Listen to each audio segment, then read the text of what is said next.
Hey, what's up, everybody? Welcome to episode 7 of the Toxic Fandom podcast. We are live, and I'm here with Mike. What's up, Mike? How you doing? Just me tonight. Ooh, Oh do some man, heavy lifting this evening. Sebi's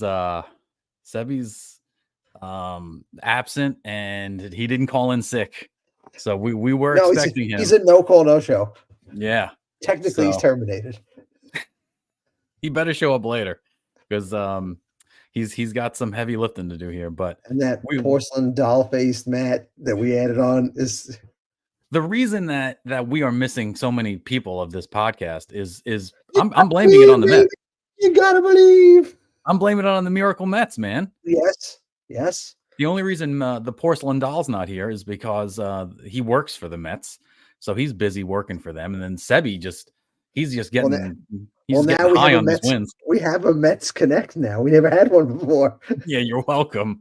Now we're taking full advantage of it. At least he is. He went and hung out in the parking lot of a game he didn't even have tickets to, just because Matt could get him in the parking lot. if it's like not the a Mets hobo or a gypsy. If it's not the Mets or Tinder, Matt doesn't have any time for us. Between the Mets and Tinder and Bumble, whatever the hell that kid's on.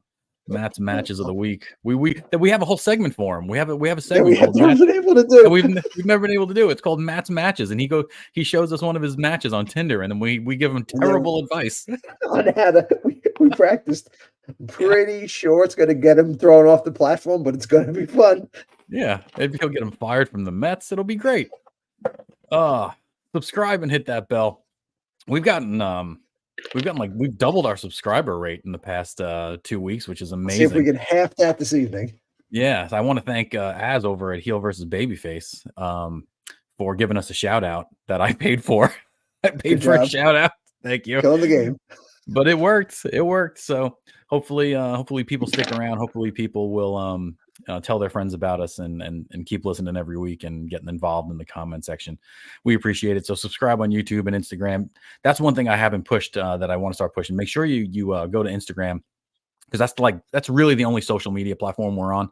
I tried getting us on Facebook, and I succeeded, but Facebook got a lot more difficult to navigate lately. Like it's not as easy as just making a profile page and calling it a day. It's pretty interesting. I made a page, and then I wanted to make a fan page, and oh god, it's a mess.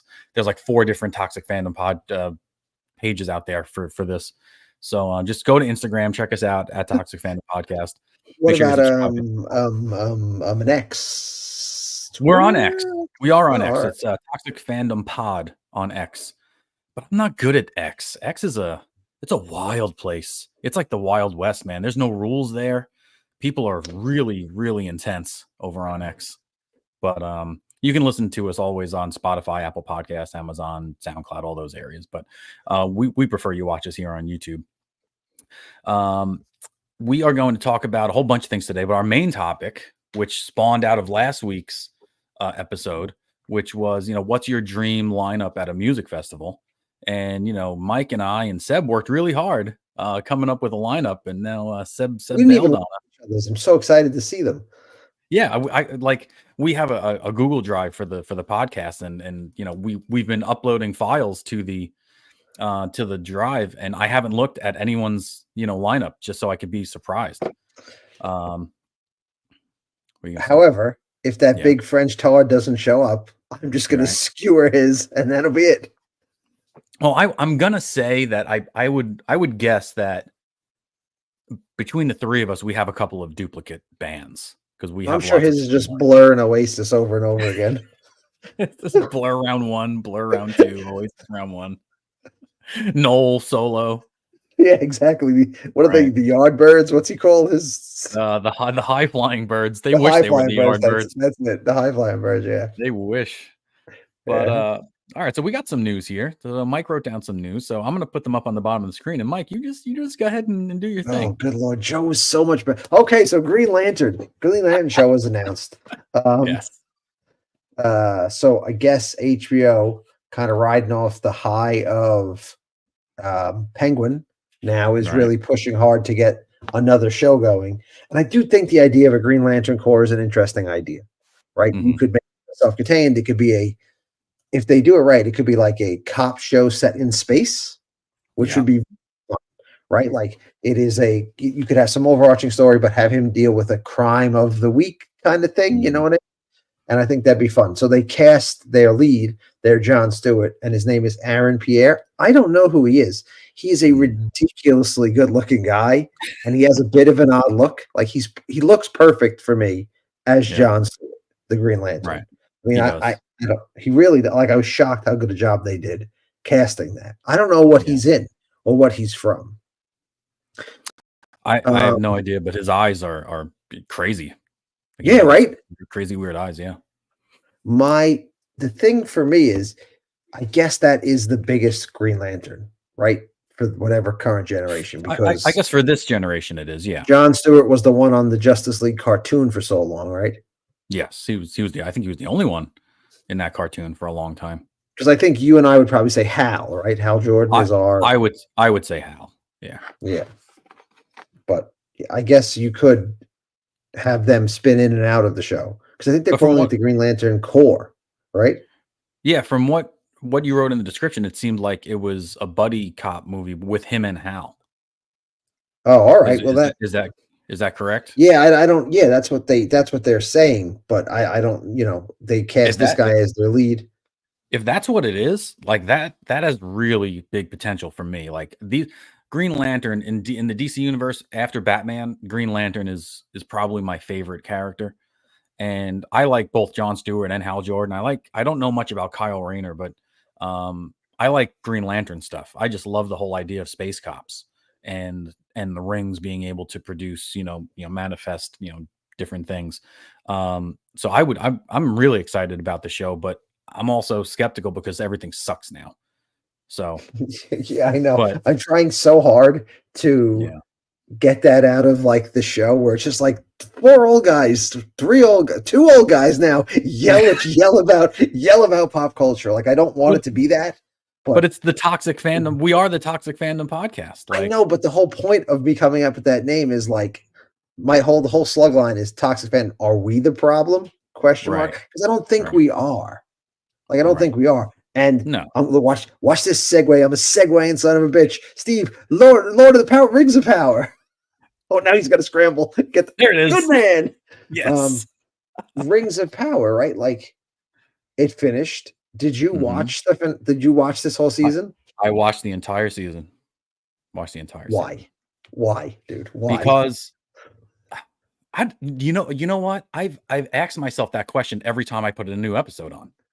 Every time I put a new episode on, I said to myself, why? I had you in my head. Your voice came into my head, and I heard you say, why are you watching this? Why are you every time? And I don't have an answer other than it's the same reason I watched all the Transformers movies, even though I hated almost every movie. I'm trying to get like hate watching or angrily watching. Like I don't want to fill my limited viewing of stuff with stuff I just don't enjoy. And that show seems so fundamentally flawed. Like, I think even taking it out of the context of it's a Lord of the Rings show, just taking it in the context of as a show, it is kind of nonsensical. Yeah. Would you disagree? No, I would completely agree. And what ended up happening in like the last 3 episodes was basically. So I watched 8 or 7 of 8, like the second to last one, because that was the big battle. Right. And oh boy, I got some thoughts. Well, the big battle went on for 3 episodes, essentially. Right. I want to say episodes 6, 7, and 8 were all the same battle. And they couldn't even do the fighting stuff right. Like, besides the acting being not great, besides the characters not being great, besides the story having holes all over the place, they couldn't even get the action right. Like I didn't believe that. I don't even know how to say it, like, because it's a movie and you're supposed to like have imagination. I didn't even believe that like people were getting stabbed the way they were getting stabbed. It almost seemed like the actors were so far away from each other that like even the moves didn't look right. Everything looked awkward. Like there was one part where Elrond like stabs an orc like through the chest, but he like the way they filmed it, it just looked like he was 10 feet away from him. I'm like, there's no way he reaches him. And even if he does reach him, he just nicks him. He doesn't stab him. It was like stupid little things like that I kept harping on because everything else sucked in the show. And I was like, please just give me one thing. Like nothing, like even their like distance and time and scales of army. Yeah. Like seem to have no real context of like why they're doing things. Like how many orcs? 100,000, 10,000? Like, yeah. They never stop coming. But and how many died? And like, is this significant? Like, and then I don't like they're trying to humanize the orcs, which I think is like it's so anti what an orc in every like type of media is. Like I really don't understand what they're doing. And then like they're like, you guys are the problem. And I'm like, you guys are just like, I don't know, toxic because you don't want a woman in the lead, or you don't like, I don't know what it is. And I'm just like, it's just a bad fucking show. It's just a bad show. Every time I look at Sauron's hair, I'm like, that's what $1 billion gets you? Yeah. Like I could get a wig that looks better than that. He looks so stupid. I just don't understand the whole reason they're having this war. Like Sauron is in Eregion, the city of Eregion, and he's mind controlling Celebrimbor and all of his smiths to make these rings. On the outside of the walls of this city, you have Elrond, Gilgalad, who are the leaders of the elf army, who want to go in and stop Sauron. And you have Adar, who's the leader of the orcs, who also wants to stop Sauron. So why can't they both want the same thing. Why don't they just team up and go get them? Why did I don't understand the entire reason for this. I don't get it. I have no clue why this thing is happening. Oh, we got a comment here. Oh, BX Gunner 81 says, "Who wants a good orc? This wokeness taking over the fantasy genre is terrible." You couldn't say it any better, BX Gunner. Yeah, I think that idea of like making all your villains sympathetic, or like we got to see it from their point of view, is such a modern take on things and is so weird, right? Like the orcs are like a force of nature, as opposed to like, you don't look at them as human beings, right? Like they spring out of the earth in the Lord of the Rings, and like they're just an unstoppable, mindless force. Like they'll eat each other. That like they have no regard for anything. You're not supposed to be like, I wonder if they had a bad childhood, right? Like that's not like I don't know. And I think that all started with movies like Maleficent, where Maleficent was, that worked, that she's the misunderstood bad guy. Okay. But you don't have every bad guy now doesn't have to be the misunderstood. Every bad guy becomes the misunderstood bad guy. Yeah. Like, and that kind of leads into the Joker now, right? Our next story, the Joker. Ooh. That I got it. I'm doing a thing. The Joker. Off the shits. I couldn't spell shize it. I didn't know how to spell shize it. So that was my. That's another movie that flopped. Yeah. And like I'm one of the. I did not like the first one. I just, again, like Batman without the Joker. I'm sorry, Joker without Batman. Okay, like they're foils for one another. It doesn't make sense to have one without the other. But this one is getting just nobody likes it. It's getting. Why is it a musical? Like, what? I enjoyed the first movie, and from what I heard, the director of the movie the only reason he put Joker on it was so that people would watch, because that was the hot thing. Like he didn't want to make a superhero movie. He didn't want to make a superhero world movie. Right. So he made a movie about mental illness and all this stuff, and then kind of just put the Joker makeup in it so that people would say, "Oh, I like the Joker. I like Batman. I'll go see this movie." And then people ended up genuinely liking it as a comic book movie, and that pissed him off. So this movie is a fuck you to the people who liked it because it was a comic book movie. Is that what it is? Or is it because they fell in love with the villain? No, I Like, think I think it's because they liked it as a comic book movie, and that was the last thing he wanted them to do. And this oh, was kind of an undoing of it, right? Because he doesn't even like he's not even the Joker at the end of this movie. Spoiler alert, from what I hear. uh, I hear like I someone else didn't. take like there's another Joker at the end, another person who takes over like the moniker of Joker. Or Which he's is just the he thing they did in the Gotham series, right? Because you're trying to live up to that. Like the Joker in the comics, the whole point of the Joker is he has no origin story. You know, it's kind of he could be anyone. We don't really know what caused it. But I'm wondering when this is going to end, right? Like when this is going to end. when This you say this, what do you mean this? this current like cycle we're in of pop culture just being bad. It's bad, dude. It's bad. So a little bit of a spoiler for my music festival. I Mhm. came up. I added in the idea of like there should be films playing along with like in between acts and that kind of stuff. So I went back and looked at the films from the '90s, which is where my music festival set. The top 50 films of the '90s are outstanding, like top to bottom, 1 to 50 overall. Like I'd watch any one of them. Get the great 50 movies from the last 10 years, and you'll be like, three of them are worth anything. Yeah. Like, what happened? And like so few of them are franchise things, right? Like I don't understand what happened to creativity, that industry. Like that was like exported our culture around the world. I don't understand how it fell so badly so fast. It's I nothing. There's nothing good, dude. I firmly believe that there are people in charge of the world that were not in charge of the world, say 10, 20 years ago, the way they are now. Like I think that world order, like that there's some German dude who like I think runs the freaking world. And he's like, I don't know his name. I can't remember the dude's name, but there's like an organization. It's Klaus like Schwab is who yeah, you're thinking of. that guy, Yeah. Klaus Yeah. Schwab. That dude is not quiet about what he wants the world to be, and somehow he controls everything. And he's a scare. It's a friggin' he's a Bond villain, dude. He's a I legit Bond villain.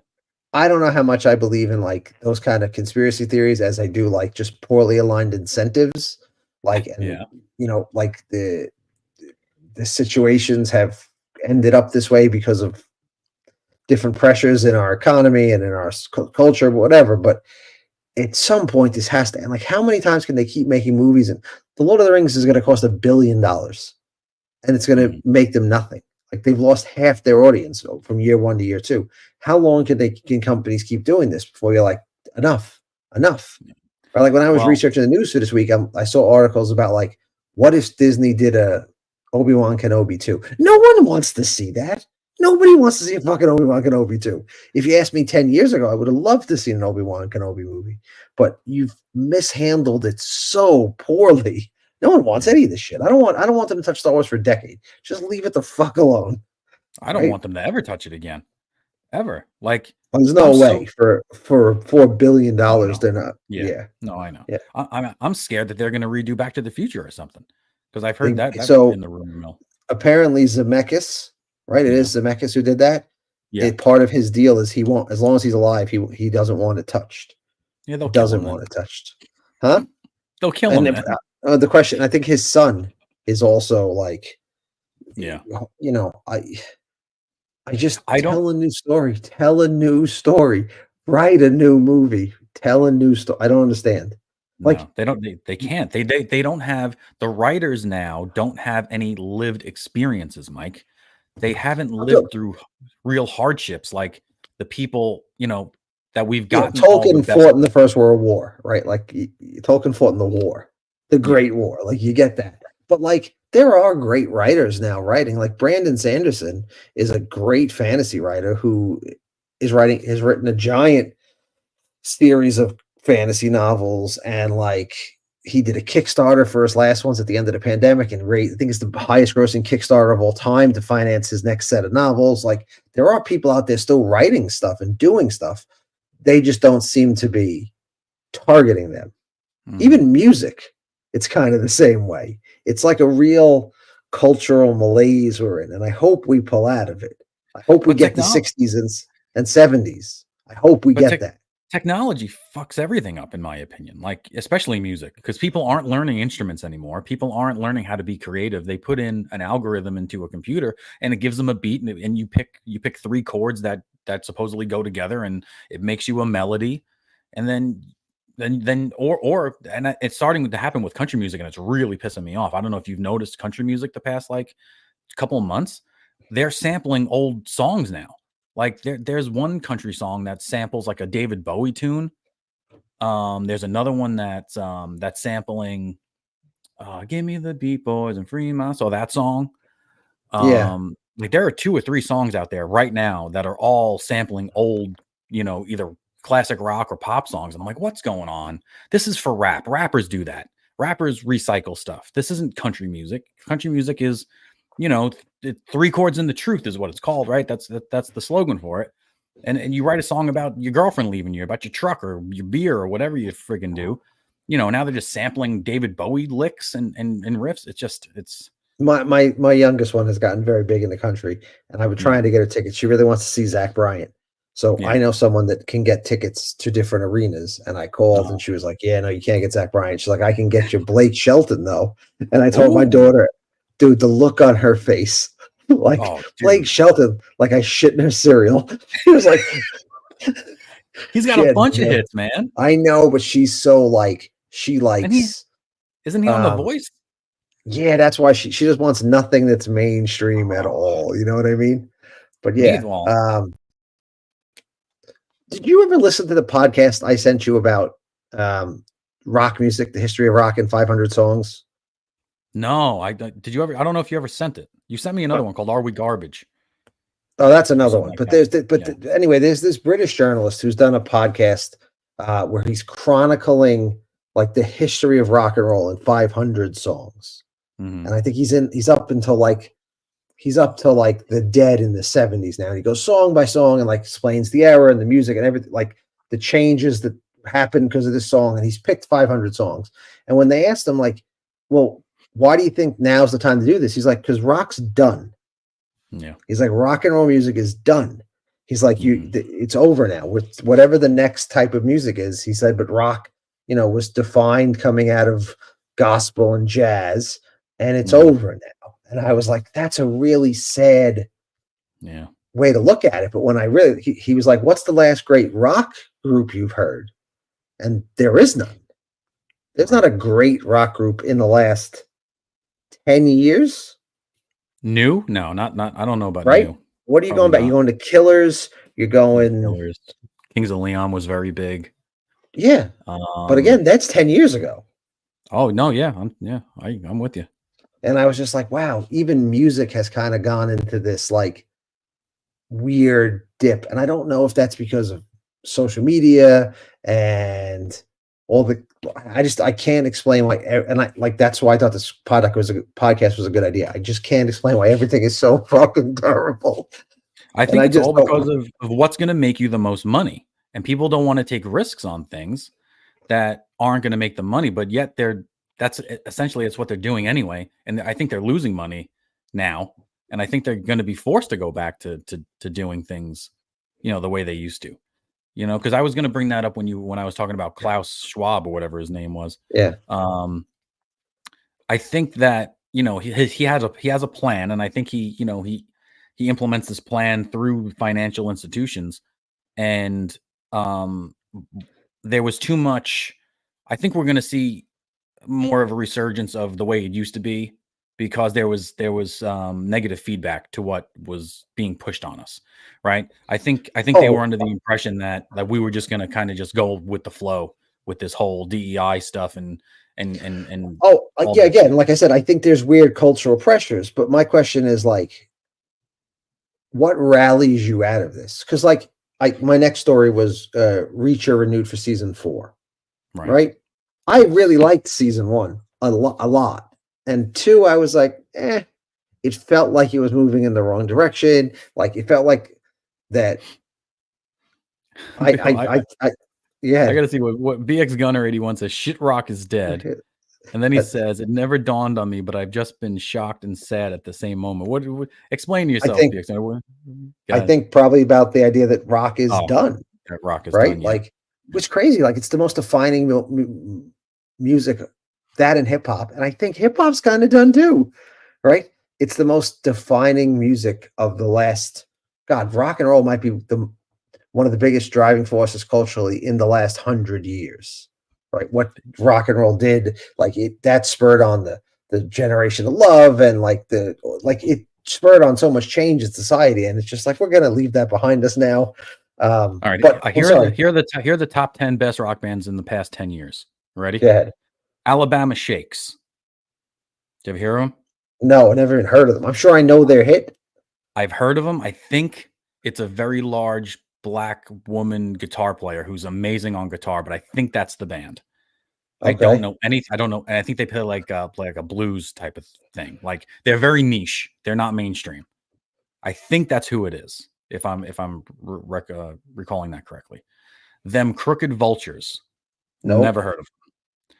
Alt J. Get out of here. What kind of list is this? I never heard of any of these. I'm just telling you. Fleet Foxes. The Dead Weather. Mumford and Dude. Sons, which we like, right? I like That's Mumford but and Sons. that's rock.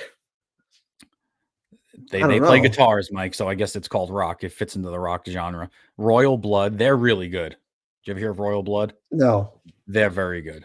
They're heavy. And then Imagine Dragons. Yeah, and they're okay. They're okay. But But I they're would kind consider of, them pretty poppy. I was just gonna say saying they're more poppy. Yeah. I don't know. I'm trying to make heads or tails of, like, I don't want to hate everything I watch. Yeah. Gunner says, I didn't realize rock has been dead for it's been dead for a long time, dude. We've been living on old songs. Dude, you have to see the stuff I play on my accounts. I don't play anything new. And I think that's another thing. Like, I don't listen to radio. I don't listen to terrestrial No, radio at all. no, And no. that's where you used to hear new bands. You used to hear a new band on MTV. You used to hear a new band Yeah. on VH1 and then check them out. How am I supposed to get new bands into my ears if the only thing that's ever thrown in my face on Spotify or Amazon Music is stuff that I've already played? Yes, and played a million times. Like I could look through my Amazon Music right now and all it's going to tell me The is stuff you that already love. the stuff that I already like. It's just going to Yeah. keep feeding me stuff that I like, and I'm already tired of that stuff. So now a weird thing is happening, like, and your children are a little probably younger, right? Mine are high school age. A thing that happens is they'll come and they'll be playing a song that, like, Mhm. we grew up with. And I'll be like, Yeah. what? Where'd this come from? They're like, oh, it's big on TikTok. But only 30 seconds of it. Right. And like Right. there's some trend or what a dance, or like you do, oh, this song's sad. So you sit there looking sad. But like, I'm like, yeah, but have you heard the whole song? And they're like, no. And they're like, oh, I know this one from TikTok. And I'm like, that is not music. Knowing a song for 10 seconds of a clip in a TikTok video is not like sitting and listening to an album. Right. I Right. used to Like do that end all to the end. time, dude. Yeah. Yeah. I remember my year going into college, right? So that year that I graduated, senior year going into college.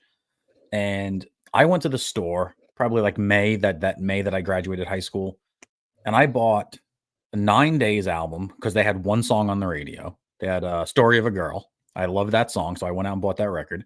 I bought a Vertical Horizon album, and I bought an American Hi-Fi album. All three of those bands had songs in like movies or something, and they were catchy tunes, and they were on the radio.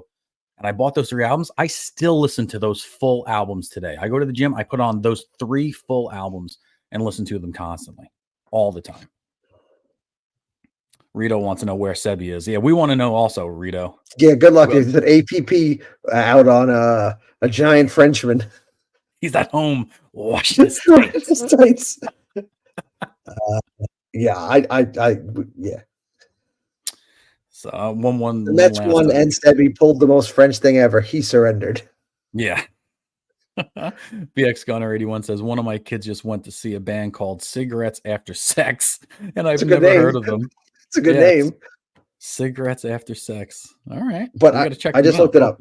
The podcast I was talking about is a history of rock music in 500 songs. It is well worth a listen. The guy does somewhere between like 2 and 4 hours on each song he chooses. Like talks Okay. about, like he'll be like, one of the most influential moments in rock was caused because this person's aunt died, and that made him move across the country. When he moved across the country, he met his friend who was his guitar player, and that's how they Yeah. they formed this band, and like takes you through the history, and then that band ended up making this song which changed rock and roll, right? Like it's very good. It's very researched. He is very British and very like dry delivery, but oh, it's like if you like feel like a music nerd at all, it's a good podcast. And if you like rock and roll, Yeah. I'm just but texting Reacher you. 3, any Reacher 3. Yeah, interest? go for it. Lots of Any interest. interest? Love the show. I see. I Absolutely love didn't the like show. 2. I didn't like 2. I thought 2 got away from too much what You 1 didn't. was. You didn't like the girl? I no, I didn't. Oh, I have in that show. I just want a giant gorilla of a man smashing people into things. I don't need yeah. that. He doesn't. He smashed her into oblivion. I know. I know. Oh I watched man. it. I just have no interest. I have no interest, dude. Oh, I hope she's in it. I hope she's in it again, and I hope there's more No, she's blasting getting a smashing. spinoff. Oh, is she? She's getting her own spinoff. Oh, I hope she doesn't go around Yeah. beating up people, because they didn't make her do that in Reacher. In season 2, like, she was very grounded. Like, she got her butt kicked every once in a while. So, and she was better with a gun than she was hand-to-hand combat. She Yeah, I needed think help she's sometimes. spinoff. All right. Well, I like Reacher season 2. He was beating the crap out of people all day. He was Not the same, dude. You go back and watch 1. Like the scene in the prison the when the prison scene guy was takes his great. glasses. Yeah. Yeah. Yeah, that Or prison scene was great. When he kicks the car and the airbag goes off. There's some good ones. Like in the first, I think it's the second season when they're in the bar, and he's like, "We got you out. There's 12 of us, only 9 of you." He's like, "You're only 6 people short." And the next thing you know, you see him throw a guy through a window. There's some of that, but like that first season, oh my god, he was so different. Just like have a guy like that. He barely spoke. Right, he was just this giant, menacing guy who was really bright and didn't need smartest guy in the room and the most physically intimidating guy in the room. I will watch it because I really like the second season. I'm more interested in seeing them do another season of The Terminalist. Oh, I like Terminalist a lot. I think they're doing that, aren't they? I would much rather see that, but yeah, I like that. Chris Pratt was good. Even his buddy, who we had the friggin' off at the end, he was good. He's getting a spinoff too. It's going to be a his prequel, buddy, like back when he's a Navy SEAL. Okay, or like when he was doing like mercenary work. Right. Speaking of spinoffs, John Wick spinoff, The Ballerina. Any interest? Not at all. We talked about this. We talked about this briefly last show. I really want this. I don't know if you know this. I didn't hear a lot of last week's episode. That's true. That's right. That's right.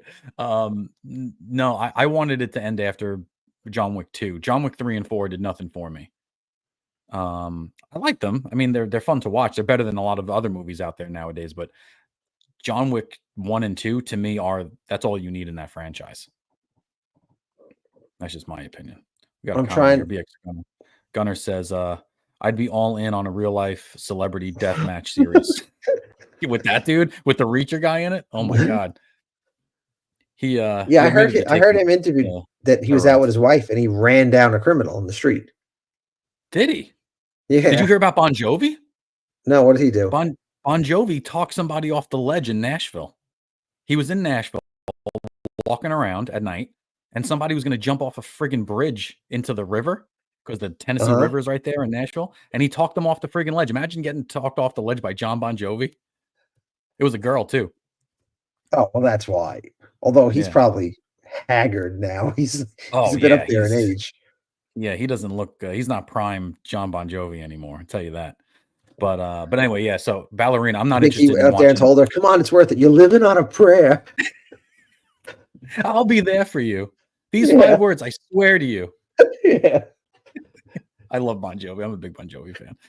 Took a lot of me to not put him on my festival though. All right. Nicole put him in her festival, but that's Did she do one?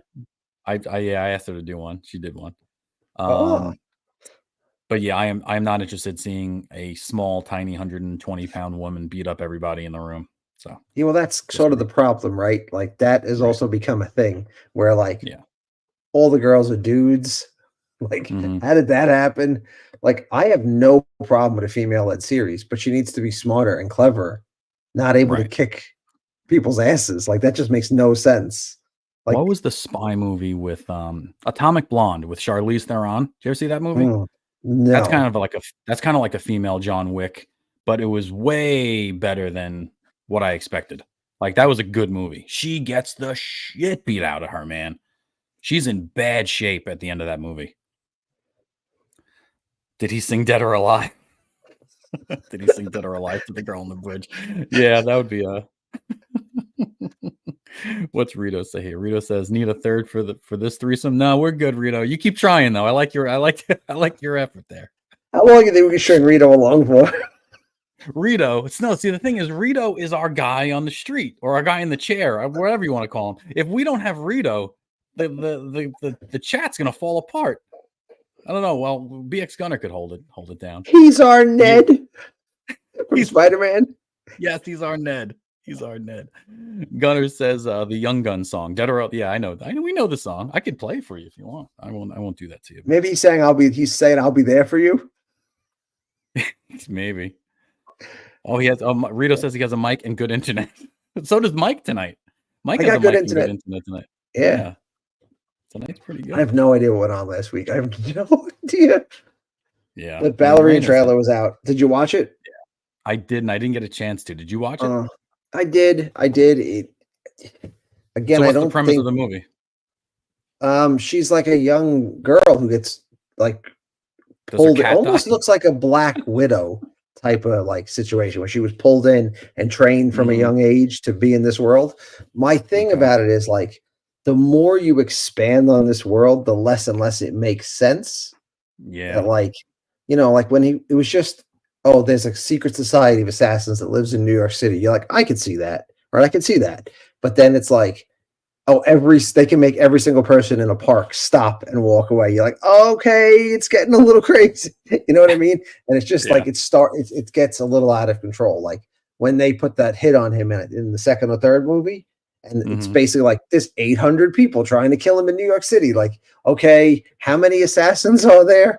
Like the Yeah. world gets a little, and like, what is a coin worth? Like the more you show me all that stuff, I start asking questions that you don't have answers for, and I Yeah. don't need it. Although, like the two guys from the Continental, the manager and the bellhop, what would you call them? The maitre d, the Yeah. Yeah. concierge, they're Hmm. amazing. Like I would watch a Yeah. show just about the two of them. They're amazing. The interesting Winston. characters that come in. Yeah, the two characters that come in and out of the hotel. That would be really fun. But like, I don't know if I need another assassin. The chick is hot. I'll tell you, the chick is good Yeah, looking. She but kind all of you're gonna say is she's not John Wick. right. She's 36 too. She's no spring chicken.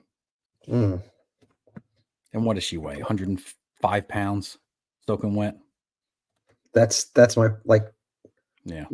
uh, There's She's gonna you toss could around you would 220-pound men. you would maul a 105-pound woman. Like I Yeah. don't care how trained you should maul her. You're just so much Right. bigger and stronger than she is. Yeah. But But how about we okay. go to some good TV? We can move on to some good TV. Have What you do we seen the got? latest episode have you seen the latest episode of Penguin? Have I you seen episode haven't. 3 yet? I haven't. Oh, Have you? okay. I Is it did. I good? watched I think it comes out every Sunday, and Sunday, yeah. Superbox gets it every Monday, I think. I have to write that down because I need to buy Yeah, one. I'm losing my mind Superbox. chasing the I'm Mets telling all you. around different services.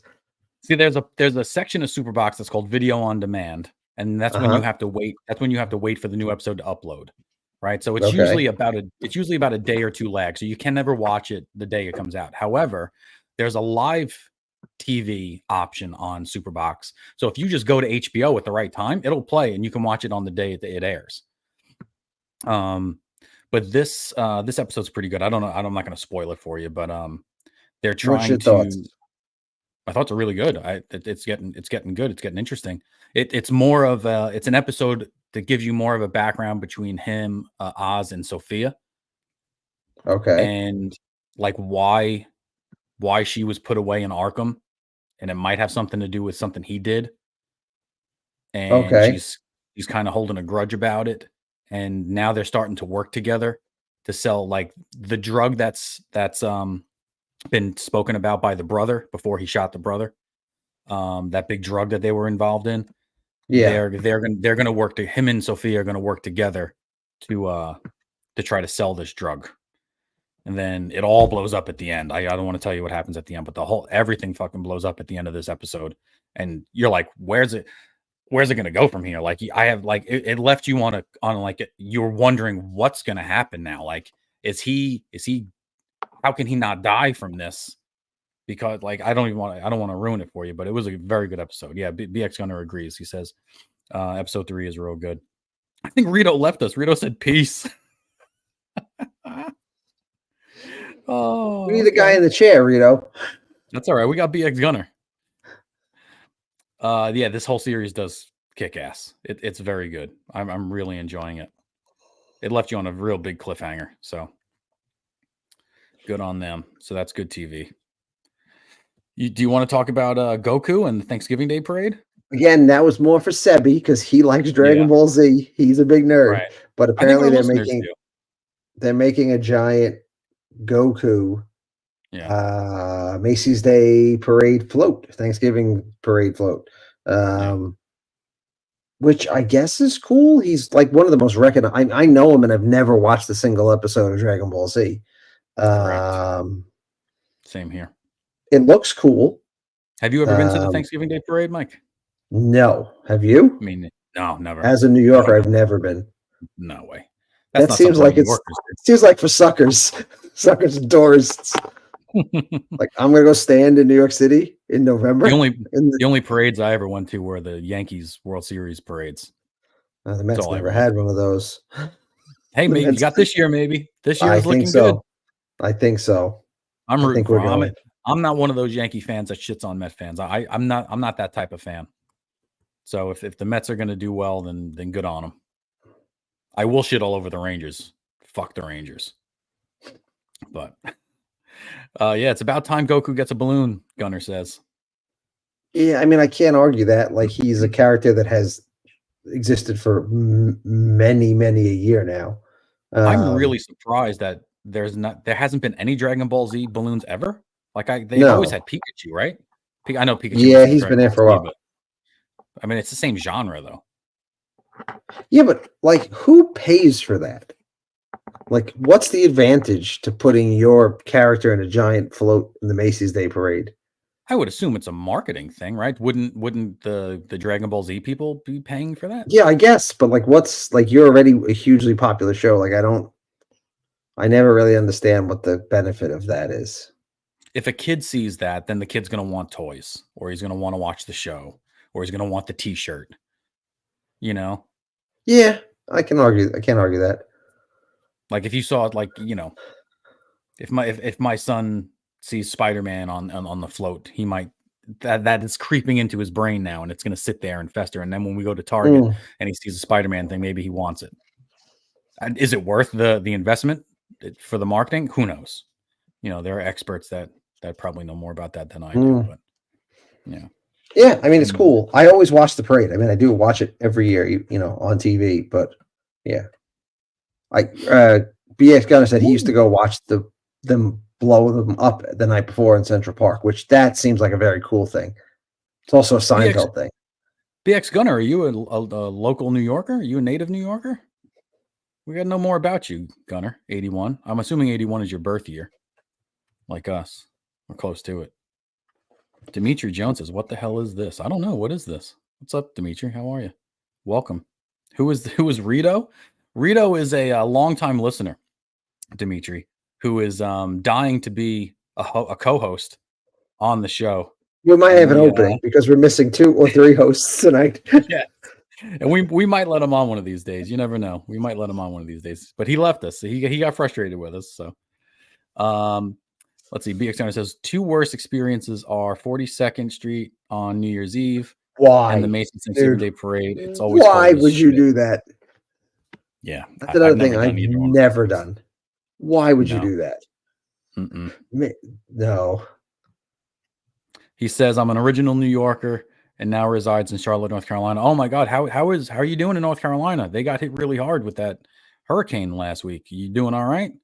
You still got internet. That's good. We know you got internet because you're here talking to us. I hope everything's good with you, buddy. Yeah, because it looks like they're gonna get spared this one, but Florida is gonna get lit up tonight by a hurricane. Oh, my son was asking me about that, and he's like, "What parts of Florida are going to get hit really hard?" I'm like, "Anywhere near the beach." And he's like, "What about Miami?" I was like, "It's on the beach." He's like, "What about Tampa Bay?" On the other side of Tampa's Yeah. it's going right over Tampa. Yeah, I was like, I heard. I was like, the hurricane's probably bigger than the state, so the whole state's kind of screwed. And do you remember Hurricane Andrew when we were a kid? Yeah, I remember that just destroying the whole friggin' place. He says, this thankfully avoided any damage. Oh, that's good to hear, Gunner. That's I good to hear. heard on one of the what you call alternative news I listened to. Right, they were doing a segment on this, and they found the YouTube guy who's like a new, basically what we are, but for weather, like a weather podcast, like guy talking about weather.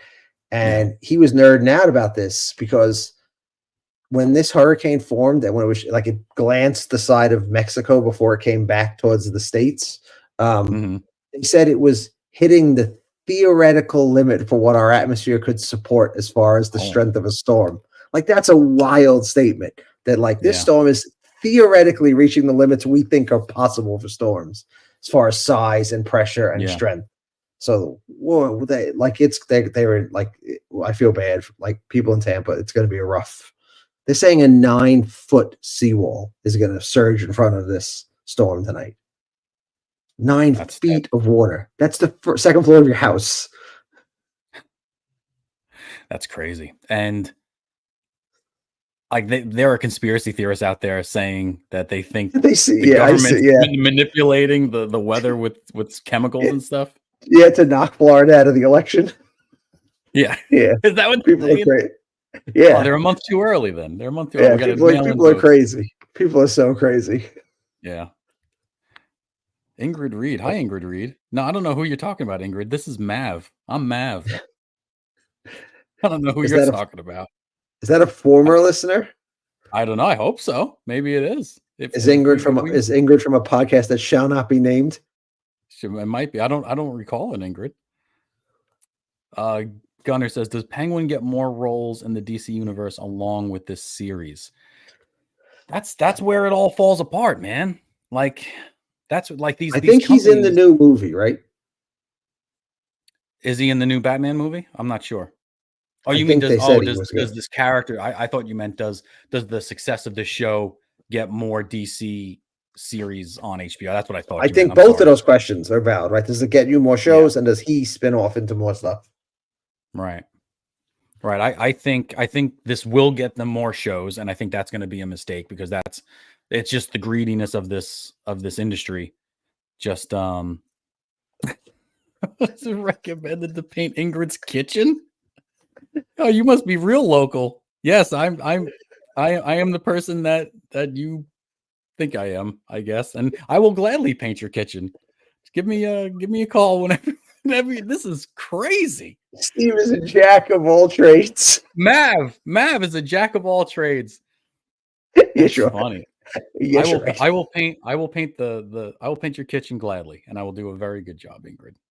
You just shoot me a text, and I'll get you an estimate. But yeah, I think what is happening? I have no idea. I have no idea what's happening. That's probably Seb. That's probably Seb. Quoting work jobs. Oh my god. What's this? Gunner says, haha, I'm putting up a fence tomorrow. Let's get together. If you need a stain, I can stain it for you. If you need a stain, I can stain it for you. I think this is a good time for me to do this. So I got stickers made up for us, Mike. Toxic Fandom podcast stickers. And if any listener wants a Toxic Fandom podcast sticker, all you have to do is email us at toxicfandompodcast@gmail.com. Give me your address, and I will send you 2 stickers in the mail. Look at how many I got. Look at all that. I got so many stickers. So yeah, they're good quality too. So the next thing is I'm gonna get pins if we do really well and we get some traction here. Ingrid says, "Yeah, my friend's mom said you were so nice and kind." I try my What's I try my happening? best. I try my best, Ingrid. I really cater to my customers as much as I possibly can. Is I that appreciate really? that. Did you drag me back into the podcast world so you could promote your business? I never once mentioned my business. I never once mentioned what I did as a side gig. I always just said I had a side gig. But yeah. Oh, Gunner wants a sticker. Gunner wants a sticker. All He'll right. go. And yeah, just email us at toxicfandompodcast@gmail.com and I will get you But a I'm sticker. going to steer this ship back on. What? Ingrid said she said you were so flirty. So she does know you. Oh my goodness. The mom said I was flirty? What Oh my is God, this? we're going down a My bad rabbit hole. my friend's mom said you were so nice and kind. So the mom said I was flirty? How old is the mom? The ex-gunner said, What just are you kidding. doing? Oh, did you get paid in cookies or meatballs? I do get paid in food sometimes. There have been a couple of times where I've been sent home with a gallon of gumbo because In lieu of money?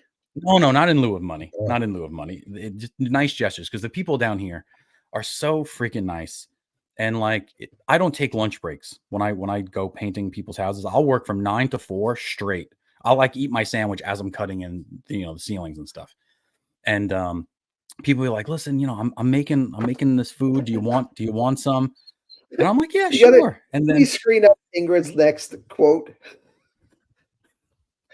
You were climbing on a ladder, and her words, not mine, you wiggled your tush. This isn't real. This is Ingrid. I don't believe this. I don't believe this is you. I think this is Harito. I think this is Rito. In fact, I know it's Rito. I know that this isn't real.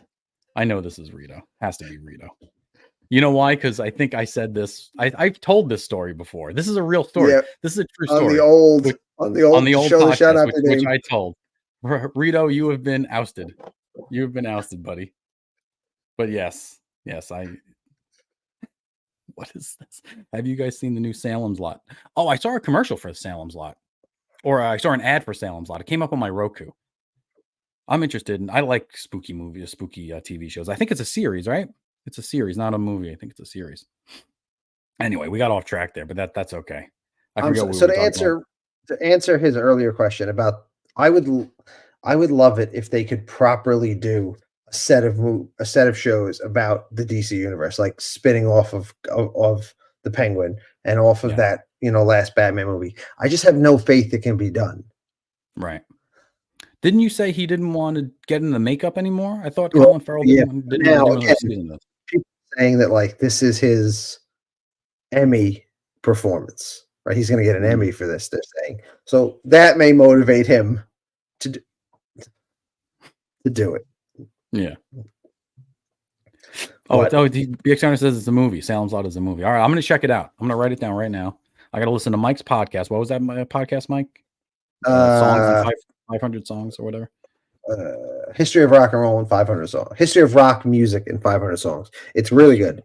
It's if it's tough sometimes to do like 4 hours on the Dead or 4 hours on certain songs, but like if you skip through the songs and like he goes back to what he thinks was the first riff on electric guitar. He's like, this is where rock and roll started. And then he works his way through like in the Ronettes and the Beach Boys and the Beatles and all the way through. It's pretty good. But all right. I think we should we don't know where Seb is. Ingrid, if you know where Seb is, get on it. If you knew Seb as well as I knew Seb, this would not even remotely surprise you. Right. No, yeah, I'm not. I'm a little surprised because we spoke to him at 8:00. Well, 9:00. Yeah, but now he's ghosting us on the phone. This is like quintessential, my pal. Gunner says, Penguin is so good, I'm actually beginning to forget how bad Alexander was. Was that a Colin Farrell movie? Yeah, where he plays Alexander the Great. I don't think I've seen it. And that's odd for me because I love Alexander the Great. I've read like books on Alexander the Great, which I really like. So I don't think I've seen that one. Speaking of old films, You know what I Okay. made my kids, or I sat with my kids and watched this week? Gladiator. One of the They best loved movies it. ever made. One They of the best loved it. movies ever. Yeah. Yep. How Like do you that's what I not mean. love That holds up, it? Oh yeah. right? And And like they both at the end were crying when Maximus dies. yeah. I'm Gladiator, how dare you turn your back? Who are you? And I'm Maximus Decimus Aurelius, father to a murder. It's like, oh, they were like, grab my arm. I'm like, yeah, this is some good shit, huh? Husband to a It's murdered wife. yeah, And I will exact my vengeance in this life or the next. in I this life love or the that. next. It's I such a love good that movie. I movie. mean, that's what I mean. Like, I can't think of anything I've seen in the last 10 years Yeah. that I'm gonna remember that fondly. And it's not that like my dad used to show me like Blazing Saddles and Caddyshack and the Blues Brothers and movies and Full Metal Jacket, like movies from his time that Mm-hmm. I could appreciate. And he could still sit down with me and watch Terminator and Ghostbusters and like enjoy them. But like my kids and I can't sit down and watch anything now. And we're both like, yeah, this is really good because it doesn't seem to exist. Yeah. No, it's terrible how like the lack of talent and lack of storytelling is Yeah. so run so rampant now. My daughter likes Miss watching old movies, Miss but Reed, we are not the original cast of the old podcast. You're missing a small, tiny man. yeah, I'm writing back to her. It's supposed to be the original cast, but the Mets are playing. Yeah. So yeah, we're trying to get the cast together. It's just been hard with the Mets.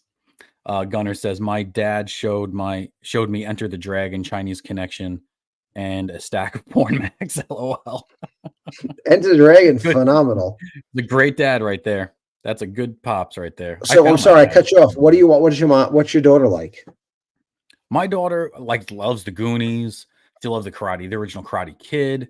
Showed her those. Like I on Superbox, I went through all the movies and saved them like to my favorites that I wanted my kids to watch. Right. Right. And they have 10,000 movies on there. And I'm just scrolling through. I was bored one day, just said, no, that would be cool. That would be cool. That would be cool. I'm just hitting one. Like My Blue Heaven. She liked that. She thought that was cute. Night at the Museum, just movies that were before her time, that were fun, interesting movies that even an adult can like, and it's not in a like nowadays, like all kids movies have like 3 or 4 really inappropriate jokes in them that only parents get, and I don't understand why that's in there. Like that bothers me. Like make the movie for the kid. Make the movie for the kid. That's why I'm bringing the kid here. Like the I'm with finger you. in the Transformers 1 movie. Optimus Prime gives the finger to somebody, and like I don't need that. Like that almost took me out of the movie. Yeah, but when you go back and watch some of the stuff we love, you're gonna find stuff where you're like, ooh, this real. Like you are. Like I've watched. I made that same. Like I made a giant list at one point. My kids are a little older, and we sat and watched a lot of it. And every now and then we put on something, and like I start. I'm like, oh shit, I remember the next scene, and like I start sweating, having to sit through it with my kids, But Yeah, there's not like try to watch Ace Ventura now. I dare you. I dare you to watch Ace Ventura now. It is like hard. When was the last time you watched it? Oh, I can't even tell you. Yeah, that's what I mean. Well, it was kind of cringy. Not that it's not good. It was kind of cringy back then. It's my kids are like the furthest thing in the world from woke. Like I raised them. They're not like that. But like to have the villain of the thing be trans the entire time is real rough. Yeah, it's rough. Ingrid says her daughter has a weird obsession with Halloween 3. My daughter has a weird obsession because I love Halloween, the original, and Jaws. Like my daughter loves Jaws. Oh, that was a good one. Watch Jaws, but Halloween, the original Halloween, and she's 7. Ingrid, yeah, my daughter's 8. No, actually, she just turned 9. Yeah, that's great. I don't remember Halloween 3. Is that still with what's her face? Is that still like the original? What was her name? The lady, the lead in Halloween. Come on, the one from the Arnold Schwarzenegger spy movie. Ingrid will tell me who the lead is in the original one, but I wonder if she's the same one. BX Gunner says Ace Ventura is still hilarious to this day, Mike. I think it's the only movie I put on for them where like a little bit in, we all were just like, should we not watch? And they were like, yeah. I was like, all right, cool. I saw a kid wearing a Finkel jersey the other day, a Dolphins Finkel jersey. Jamie Lee Curtis, good man. There you go, Jamie good man, Rita. Man. Yeah. Thank you, Ingrid. So right. Wasting time. Did I have one wasting time story? You don't have anything, which is fine. No, I was just like, I just had a very New York moment this morning. I was driving to work. I was sitting at a crosswalk in the Bronx, sitting at the light. It's bumper to bumper traffic as per usual. And right in front of my car, scurrying across the street is a giant rat. And I'm like, that's not something you normally see. Like them just running across the crosswalk. And then 10 seconds later was a stray cat just tearing across the same, chasing it. And I'm like, oh, that's some shit you don't see every day. And then a minute later, there was a homeless guy trudging after what must have been his cat that ran after the rat. And I was like, wow, I guarantee Steve doesn't see shit like this every day. Oh, no. Well, I see some other kind of crazy shit. I hear coyotes like in my yards and stuff. I hear coyotes where I am. Like I hear cows like getting scared of coyotes. We have bunnies that live like under our deck. Like we have this family of little brown bunnies. They destroy all your plants. They don't destroy any of our stuff, but they eat everything here. I've been protecting it from a stray cat. Really? With a BB gun. So every time I pull up, I see this cat that's in the neighborhood.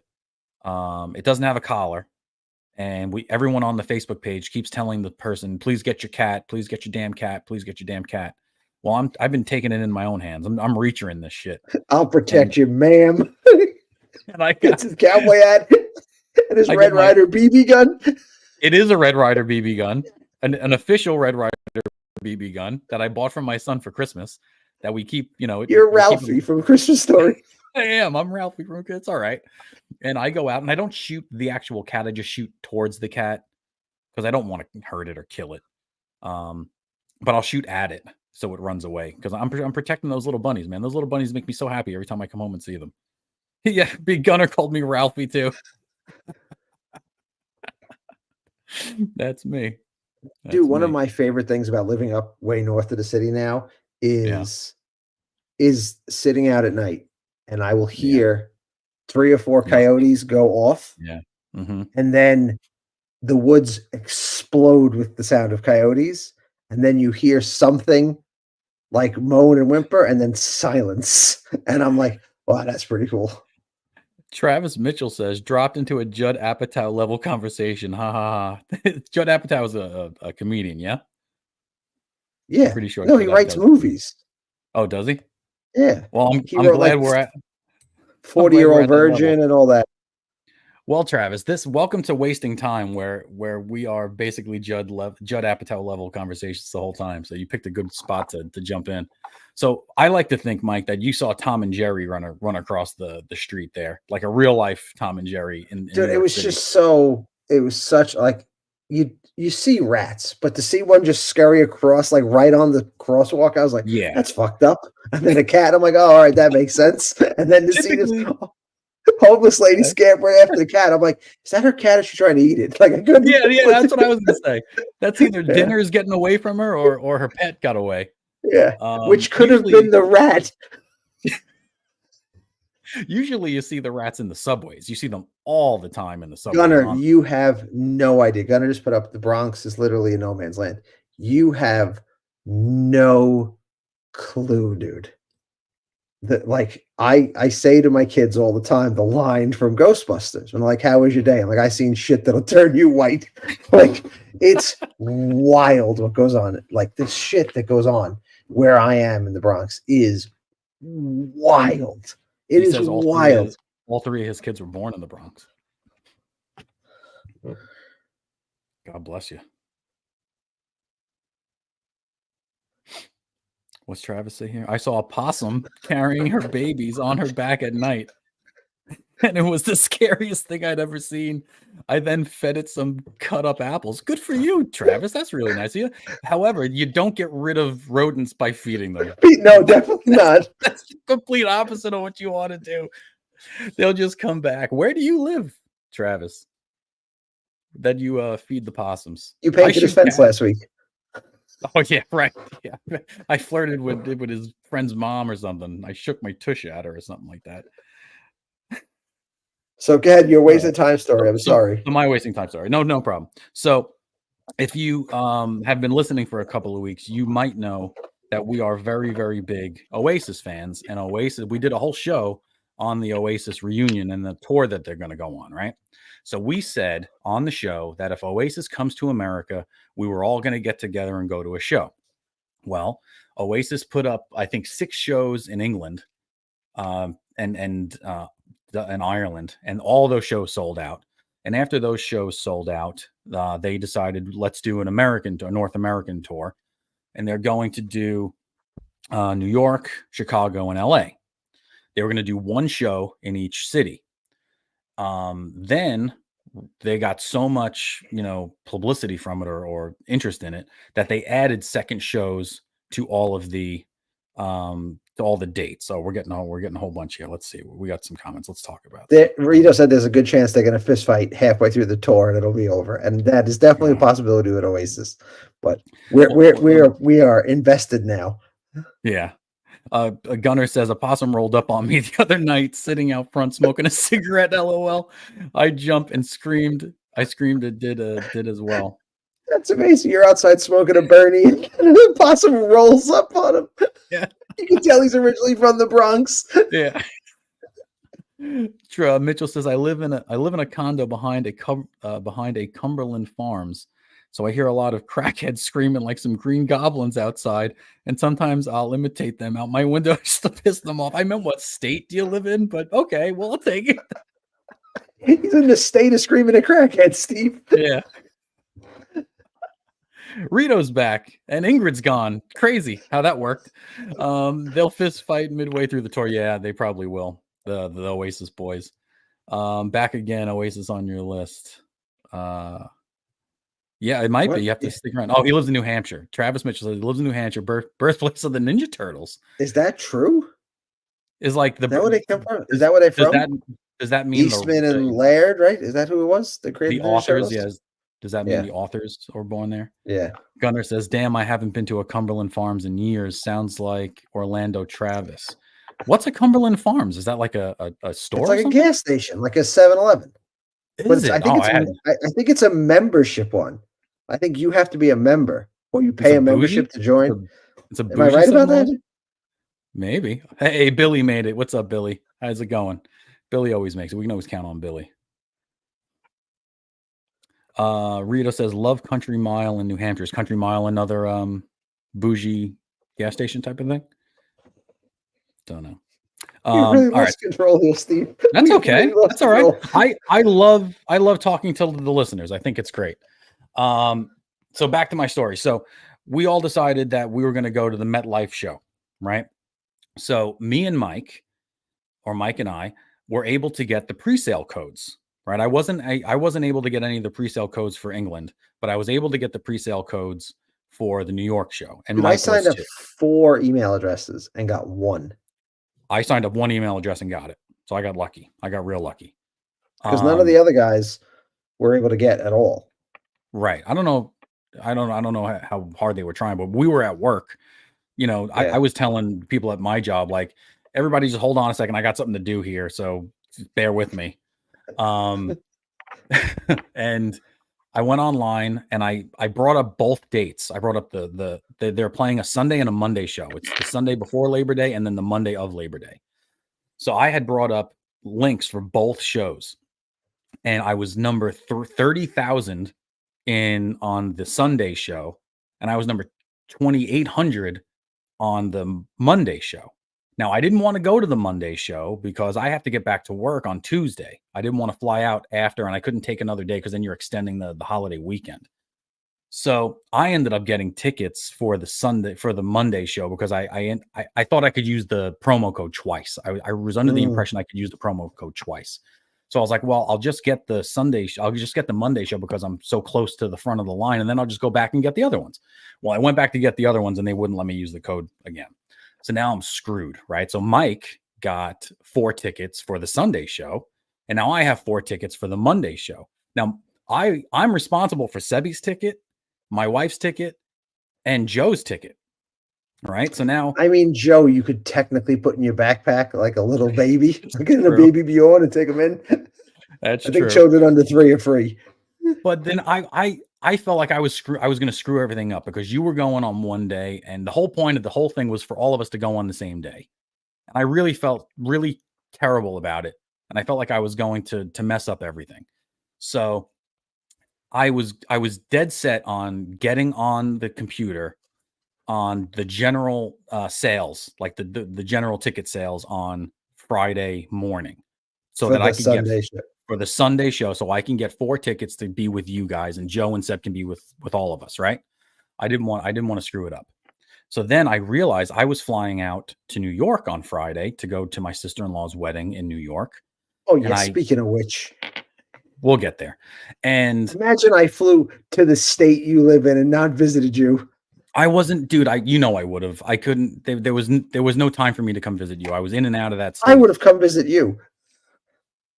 Wait, hold on. I came to New York last time and when we didn't see each other. When? When did I not see you? Let me get back to wasting time. Shenanigans. So, little did I realize that the tickets weren't going on sale until noon that day. I thought that every ticket. Were you in the air? I was in the air, right? So now I realized this prior to getting on the plane. I realized it before I got on the plane. So I bought the Wi-Fi on the plane so that I could be on my phone on the plane and have the ticket. So now I have I'm in the waiting room, right? It says, 10 minutes till tickets go on sale. And I'm there. I'm in the waiting room. And as soon as it gets to 0, it says, Ticketmaster doesn't recognize your Wi-Fi, or it's detecting unusual activity on your server. Please do one of these 3 things. It's like re-sign in, find a different device, or something else. And which none of those 3 things I could do at the moment because I'm on an airplane, right? So I am flipping out, dude. I'm starting to sweat.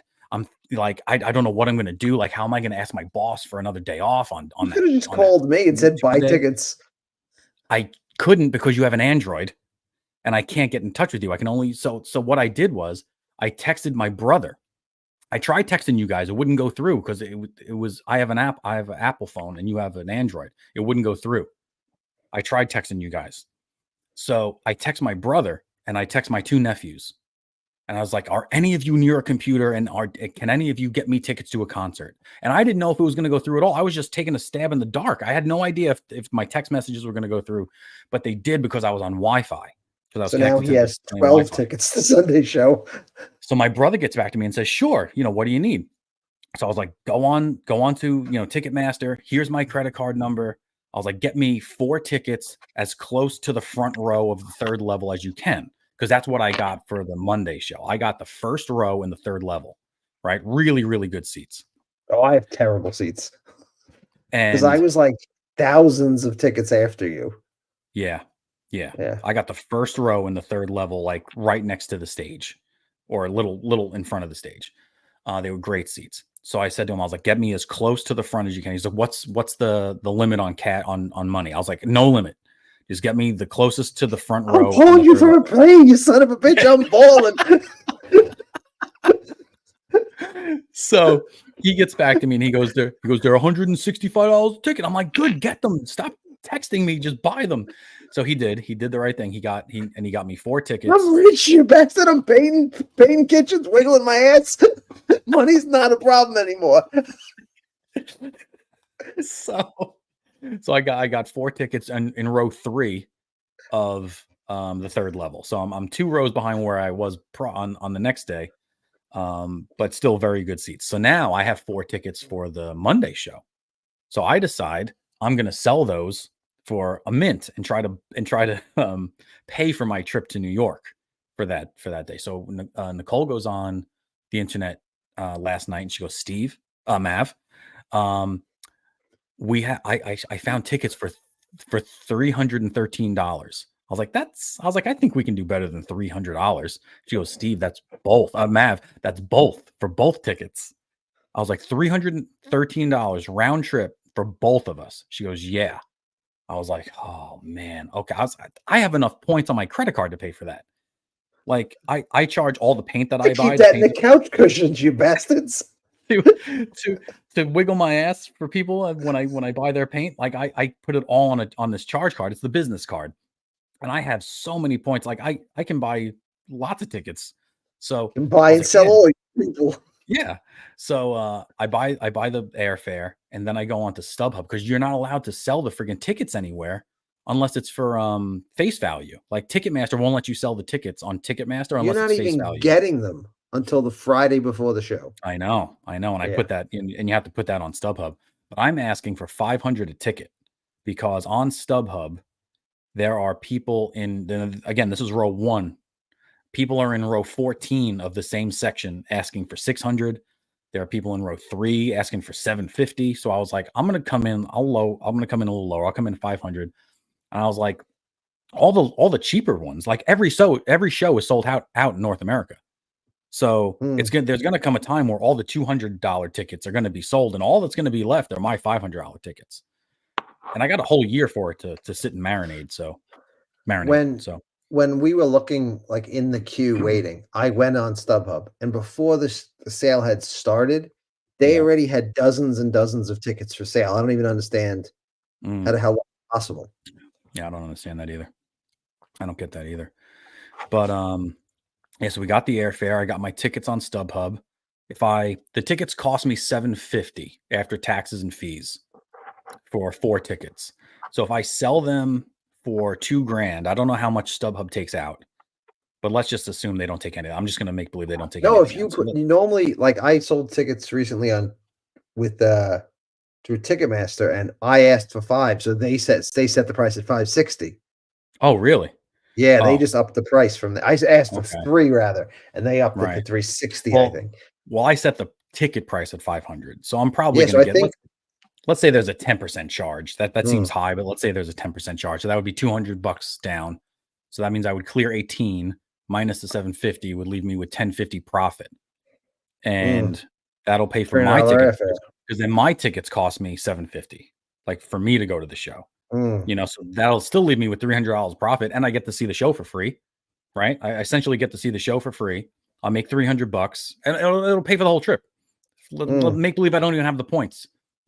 It'll pay for the whole trip, which is pretty sweet. So that's basically how I wasted time and almost shit myself on the plane because I was so nervous that I wasn't going to get these tickets. I felt so bad. But even if I only sell the tickets for $200 a piece, and it'll still pay for. I just need it to pay for my tickets to the other show. That's all I need. Let's see these comments. We got so many comments here. Let's check these out. Let's see here. Rito says Cumberland Farms would make a killing if it sold Suboxone. That sounds like an illegal drug. I don't No, know what that's the drug Suboxone you is. take if you OD on heroin. Oh, Oh, okay. no. Suboxone is is that the substitute for heroin? I think that's the Nice. substitute. Yeah. I'm glad I don't know that. What? Travis, that's the substitute for heroin. Do you know Travis says, oh, when yeah. you go to college or concerts now, Yeah. they'll give you Narcan? Oh, that's terrible. What a world. Like, What a world we when you live in. check into your dorms in college, like, that's Yeah. something I've been going with my big one to, like, look at schools. They're like, "Yeah, we give Mhm. every kid Narcan." I'm like, "That is not something you should be advertising." Yeah. Yeah. Don't tell me But that. at the concert I was at, they had a big stand, and it was like, "Get your free Narcan here, just in case you OD." Narcan and condoms. Get them here. Get them while they're hot. No. Yep. Travis says, one time when I was a teenager, there was a lady doing drugs outside under my window. So my friend opened a can of SpaghettiOs and dumped them on her. Then the cops came and arrested her. Oh, they arrested her with the SpaghettiOs all over her. Damn. Well, that's a terrible night. That story ends very differently in New York. Yes. Yes, it does. That ends with a crackhead in your house trying to friggin' beat the shit out of you Beat or you to eat some death. more SpaghettiOs. Yeah. My friend, R.I.P.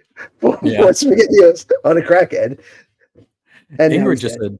said Ingrid just said where. I don't know what that's in reference to. Where Said I the think Met. where we're going to see Oasis. Oh, we're going to see Oasis at MetLife Stadium in East Mm. Rutherford, New Jersey. Gunner says, let's hope the Oasis reunion is nothing like the way Jane's Addiction went. Oh, yeah, did you see that? You see Yeah, they Jane's Addiction fought on stage. just fighting on stage like children. I heard That's that guy wild. was from what I hear, the singer was really blowing the show. Like for the last like 2 or 3 songs, singing wrong words, coming in at the wrong times. And Dave Navarro was trying to get he was speeding up the song so that it would end quicker. They were like cutting out solos and cutting out choruses just to end the show to get him off the stage. That's what I Jesus. heard. I don't know if that's true, but that's what I heard. How That much sucks. how much does it cost? I'm assuming the tickets. I said the tickets cost me $750. So let's see. Billy Judd says, did James Earl Jones record his lines for Mufasa, the Lion King, before he died? I'm not sure. I don't think I'm he's not the sure. voice. They'll probably just AI him. No, I don't. I think it's young Mufasa, so they do it. It's a different voice actor completely. Oh, yeah, that's true. Yeah, that's true. Let's see. Rito says, then an air marshal told you to calm down. Oh, yeah. Yeah. No air marshal told me to calm down. But they don't have air marshals on private flights. Oh, yeah. I wish I was on a private flight. I was on what did I fly? I flew Spirit. I don't even think they had an air marshal. They're too cheap. This is BYO. Bring your own air marshal. First of all, if shit goes down, if someone decides to get squirrely, get a little bit Western on a Southwestern flight, that might be the dumbest thing you've ever done in your life. That's true. Someone's going to fuck your shit up. That was going to New York. On the way home, we got delayed 2.5 hours, Mike. We were supposed to leave at 8. We didn't leave until 10:30, which means we didn't get back home till after midnight. And then I had to go to work the next morning. Terrible. Should have used the anus. Yeah, the anus might have done me some good on that plane. You never know. Or he would have turned it on and the plane would have crashed. Yeah, that's right. Yeah. Rito says, Matt, what's your credit card number? I can help you. I'll send it to you on Rito. I don't know if you heard. I don't know if you were here for it. I got stickers. I got stickers made. So send me your address on Toxic Fandom Podcast at gmail.com and I'll send you some stickers. Let's see what else we got here. StubHub is the second hub, Mav. Yeah, that's number 2 on the hub list. That's good flip. I don't know what that means. The concert tickets. I missed one over here. Magic Mav over here shaking his ass for money. Magic Mav. That's a good one. I might change my name to Magic Mav.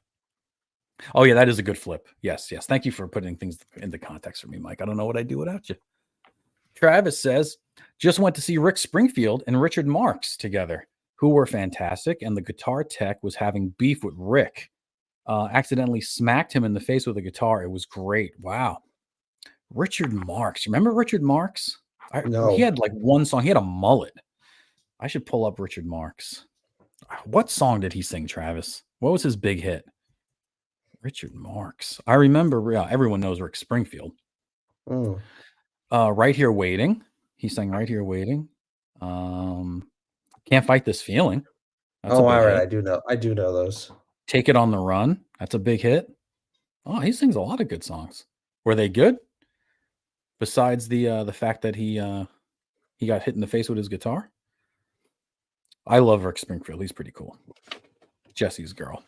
Gunner's leaving. Good night, everyone. I have to get up early for work. Got a fence to finish putting up. Great show. Appreciate the content. Anytime. Finish listening on tomorrow on YouTube or on the podcast networks. I once rolled with an air marshal in the lobby of Logan Airport. Did you really? He let you know he was an air marshal? Usually they're pretty secretive about that. That's pretty cool. I bet you they're badasses. I bet you an air marshals are pretty badass dudes. Or ladies, I guess. I mean, all right. Are we going to get into our main topic here, Mikey? I think it's time. Let's do it.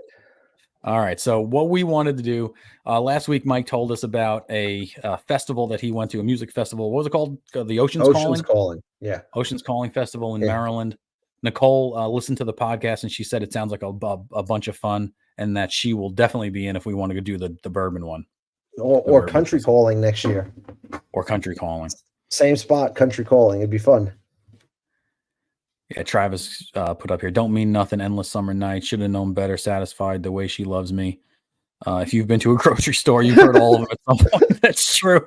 If you've been to a Cumberland Road, what's the name of it? Cumberland Farms. Lake? Cumberland Farms. If you've been to one of those, you've heard it probably. So we decided that we were going to come up with our own music festival and our dream lineup at a music festival. So do you want us to put up Joe's and Sebi's first? Or you want to do ours first? No, fuck those guys. Okay, sounds good. All right, let me see how I'm gonna get this going here. Share screen. I thought that's what I figured Rito wasn't talking about, just like we were rolling, like the two of us walked, like we were rolling deep. He rolled with them like it was either that or they did Molly. Like I couldn't figure out which. Yeah, I figured they were at a bar. That's what I figured. The airport? Yeah, in an airport bar. We're like waiting for a thing. No? Okay. Which one do you want me to do first, Mike? The one with the boat or the one with the... Yeah, the one with the boat. All right. So I did this a little differently. Okay.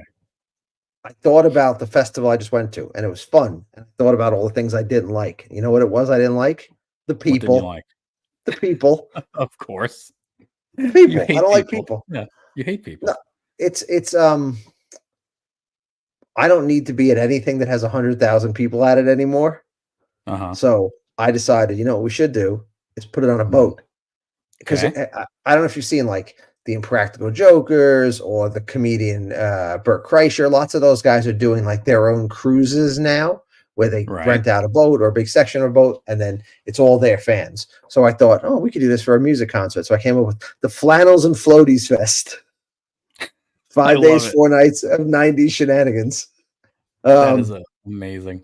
And I decided, all right, because my original idea was 3 nights, right? 3 nights of a 3-night 90s music festival would be cool. And you could do each of the big genres from the 90s. So one night of grunge, 1 night of pop, 1 night of hip hop and rap. I thought those are like the 3 big genres that came out of the 90s, right?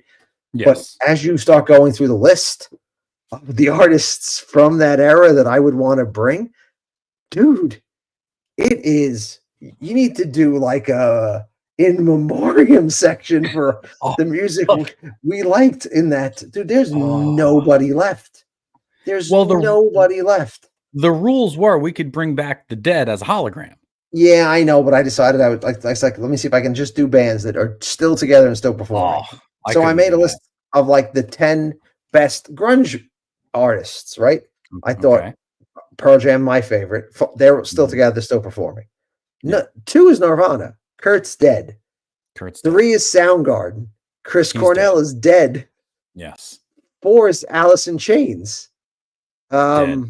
He's dead too. Yeah. 5 I wrote Stone Temple Pilots. I think he's dead too. Oh, he's very dead. Yeah. I actually saw Stone Temple Pilots with the new guy. The new guy's fucking great. He's great. I'm sure, but like that's not Stone Temple Pilots. I did see the original guy sing for Velvet Revolver. Right. When he was in Velvet Revolver. I forget. Scott Weiland, right? Scott Weiland. I kept wanting to say Scott Stapp, which is Creed. Yeah, that's Creed. Yeah, he was great, dude. With Slash, him and Slash on the same stage, it was unbelievable. But maybe REM, who don't tour, Smashing Pumpkins, who don't like each other. Like I was like, Jesus, that's terrible. I'm like, all right, maybe hip hop will be better. Who are the biggest hip hop stars? Tupac and Biggie from the 90s. Oh yeah, they're both fucking dead too, right? Yeah. Like I was like, this sucks. And then I was like, well, I see Wu-Tang, and half of them are dead. Probably isn't Old Dirty Bastard dead? I think old Dirty Bastard's dead, and that's about it. Okay. Yeah. So then I was like, all right, well, we can do pop music. But now, biggest pop star of the 90s, right? NSYNC, Backstreet Boys, they're still there. But then you got Britney, and she's batshit crazy. They weren't the 90s, were they? Who? All the boy bands, they were in the 90s? Yeah, dude, they were 90s. I thought they were like early 2000s. No, you want to hear a terrifying story? I used to go to the mall with a bunch of our friends, and we would drive around the mall because I would drive because I was the only one who could drive, and we would lower the window and blast Backstreet Boys and NSYNC and try to sing to girls walking in and out of the mall. That's great. Did you ever get any? Dad, no, that strategy didn't work. No. You throw a lot of shit at the walls before you figure out what works. 1996, the Backstreet Boys came out. I told you. That's that was all high school, crazy. dude. That was Oh man, quintessential high school. Old. I feel so old. Dang. Yeah, so many of the 90s, so I was like, all right, I can't do 3-night festival because it's just gonna be all holograms. You see that exactly. Commercial? You know the commercial? Yeah. It's on every other friggin' second on YouTube. Sorry. Oh, that's fun. So I came up with I just pulled all the artists I thought I would like that are still around and put them in, and then I was like, that would be the festival. And the reason I want it on a boat is so it's very expensive and very exclusive, and there are no pores there ruining my good time.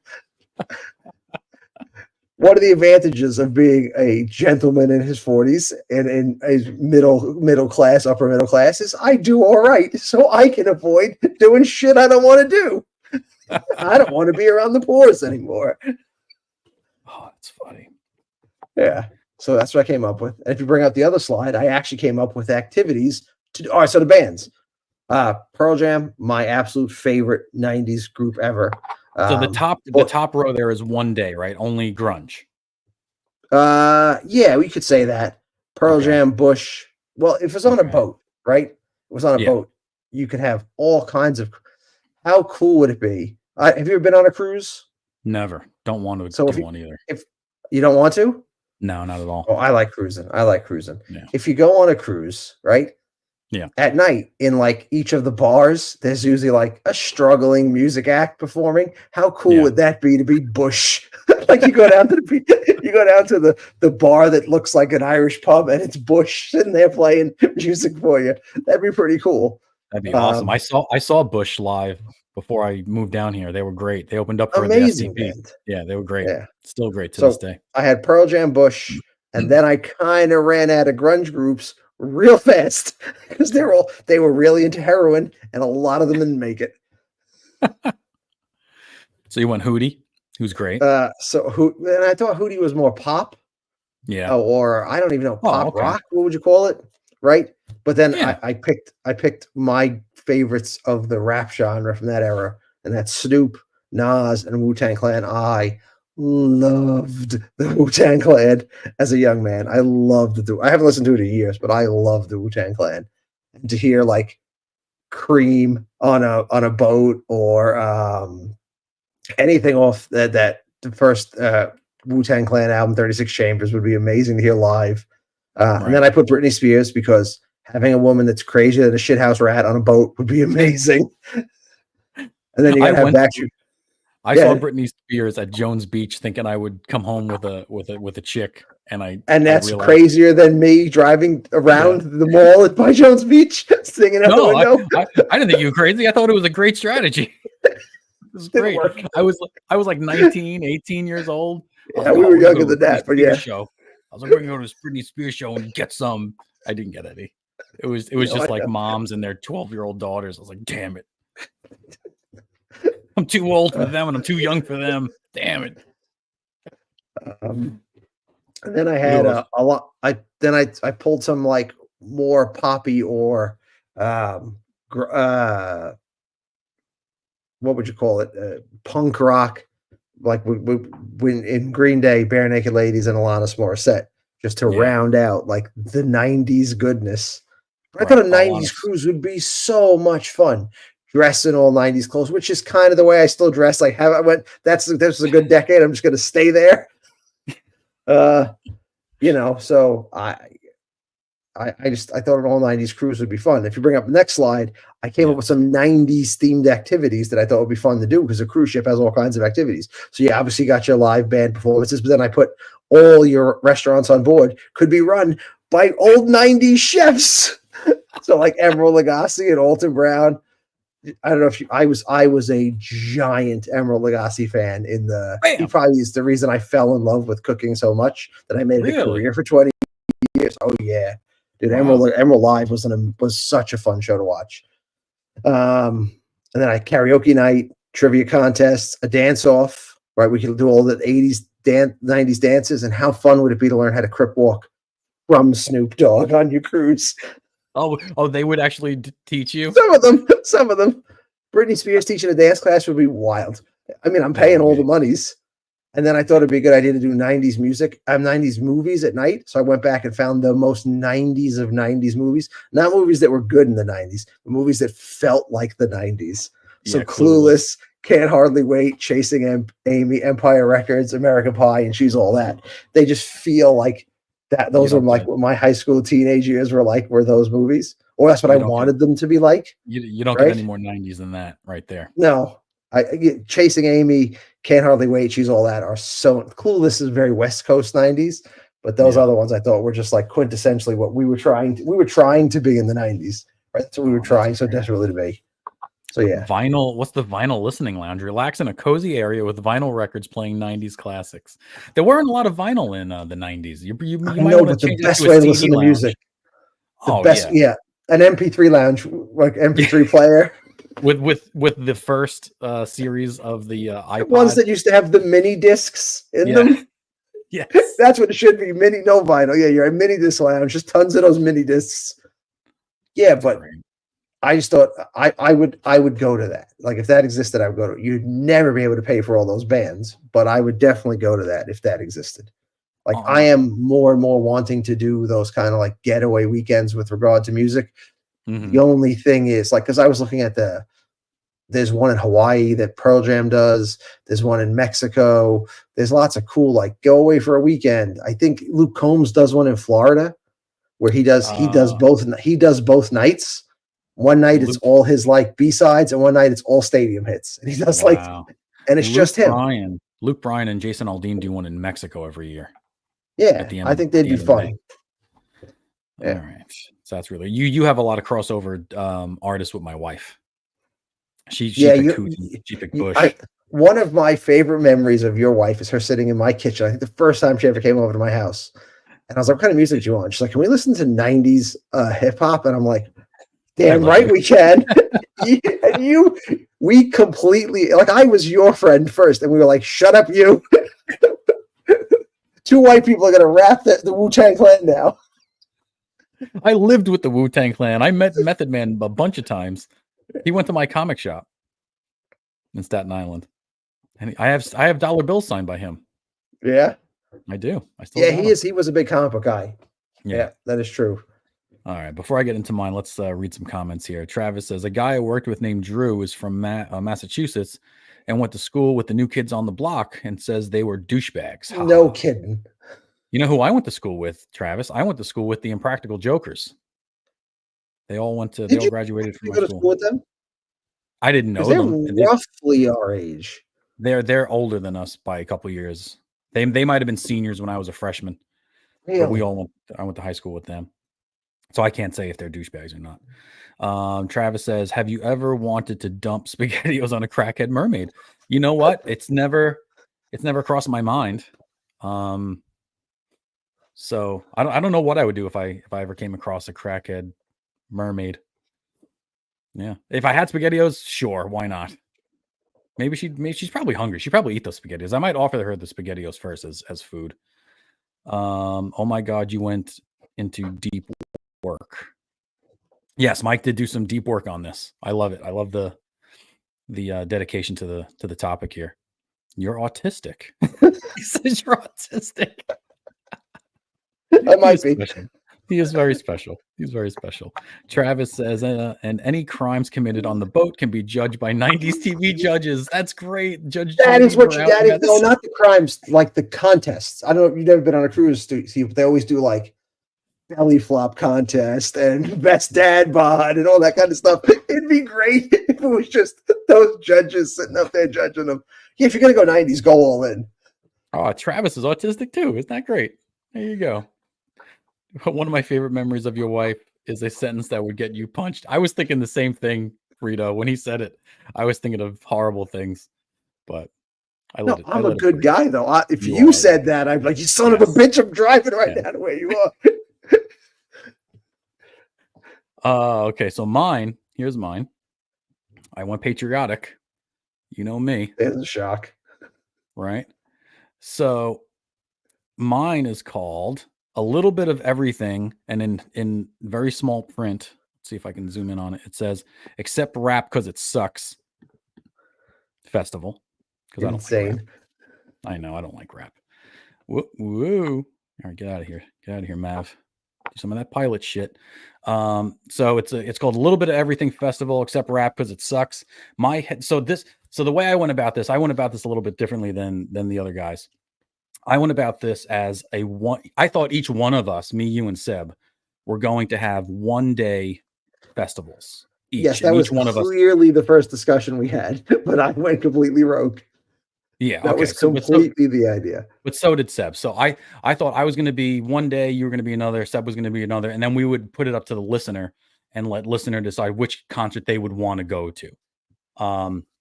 So my headliner for the day is Tom Petty. Now we said we can bring back the dead. You think Tom Petty's a bigger headliner than Metallica or Oasis? I think. Who? Let me put it this way, Mike. Or the Killers. Let me put it this way. 95% of the concerts I go to, the band does a Tom Petty cover. Oh, yes. Yes. So at the Ocean's Falling Festival, I bet you 3 or 4 of them covered a Tom Petty song. Yes. Every musician looks up to Tom Petty, and every musician respects the hell out of Tom Petty. And I think he's like number 3 on my list of all time bands. Easy number 3. Oh. It's the Beatles, Oasis, and Tom Petty. That's my top 3 bands. That is an interesting top 3. Isn't it really eclectic? So he's my headliner because he's my favorite. But then playing with him on the big ticket is going to be Leonard. What an interesting walk from stage to stage. Right? Yeah. But that's why I called it A Little Bit of Everything, because I wanted to have some like rock, I wanted to have some metal, and I wanted to have some country. Right? In every set. So I tried to do that in every set. So Tom Petty is kind of like he's the rock, but he could be very country, but he's my rock choice. Leonard Skinner is country. Leonard Skinner is Southern rock. Don't call that country. That's Southern rock for sure. Okay. So I had Toby Keith in there, but I had to. The more I thought of this, the more I had to switch it around, because there are some bands that I just could not let go that I had to have in there. So Tom Petty's my headliner. Leonard Skinner, Metallica are my 2. Have you ever seen Metallica? I've seen Metallica 3 times. Oh, they're great live. I saw Metallica the day of I missed Super Bowl. The Steelers Cardinals Super Bowl. I missed. Me and Joe went to see Metallica in Jersey, and then I saw Limp Bizkit open up for Linkin Park, who opened up for Metallica. We were at that show. We didn't know you at the time. We were at that show. Yes, correct. The rest of us were at that show. I was with Joe and his brother, I think. And that was, dude, I am so glad I got to see Linkin Park before Chester died. And Metallica came on and they were friggin' unbelievable. I think that was the best show. Deftones were at that too. Maybe. I know Limp Bizkit opened up and I was like, I hate Limp Bizkit. Yeah. But no, but he was good. He did Behind Blue Eyes at that and walked throughout the whole stadium. Yes, you're right. I forgot about that. Then underneath that, I have Oasis, which it was really tough for me not to put Oasis in the top part, but I wanted to even it out with the rock, so I wanted to have one rock in each one. So Oasis and AC/DC and Toby Keith are in my second tier there. So Toby Keith is, I don't know if he's my top favorite country singer of all time. But he's probably the most fun to be at. And I figured this would be a fun festival. I wanted it to be more fun. I could have chosen like George Strait, but he has a lot of sappy songs. And I wanted the energy to be the same. And with Toby Keith being, the patriotic theme that I got going. Wait. So in your mind, Metallica and Tom Petty have the same kind of energy? I think the same people would appreciate them. I don't think it's the same necessarily energy. But I think the people that like Metallica would appreciate Tom Petty and Skinnerd. Okay. And like I said, it's a little bit of everything. I don't think Oasis fits in with AC/DC and Toby Keith at all. No. But these are like I said, this is my dream lineup. Right? I didn't do this for the fan. I didn't do this for the listener. This is my dream festival. I'm with you with everyone on this list except 2. Except the Cult? No, I'm fine with the Cult. I'm fine with the Cult. Yeah. Okay. Yeah, The if Goo you Goo have Dolls. time, you gotta like the Cult. I like the Goo Goo Dolls a lot. I would go see Oh, them now. They were on my list. They're still touring. yeah, I know. I saw them not too long ago. They're I still would still really see good. them. Very expensive tickets, though. Very expensive tickets. But anyway, so Oasis, AC/DC, Toby Keith. Toby Keith has the "We'll Put a Boot in Your Ass." It's the American Way song. Mhm. He's got lots of patriotic songs. He'll get people round going because people are going to be drinking. Then in the third level, I have the Cult, which is one of my favorite bands. When I was in a band, when I was in college, and my singer thought he was Ian Astbury of the Cult, so we covered 3 or 4 different Cult songs, and that's how I got into them, and that's why I like them so much. The Goo Goo Dolls is one of my favorite bands of all time. I love them. Their early stuff is really heavy. It's not like Mm. when people think of the Goo Goo Dolls, they probably think of Iris and Broadway, stuff like Yeah, that. and But their Slide early and stuff, all yeah, that. it's Yeah. slow. Their first album, or one of their first albums, called "A Boy Named Goo," that's a rocking album. A lot of distortion, a lot of heavy guitars, a lot of fast paced songs. And then Eric Church. I've seen Eric Church live, and the energy that dude brings to a concert is insane. And he's got so many hits. He's got, if you listen to any type of country music, you'll know an Eric Church song. What are you doing over there? Me? Nothing. Yeah.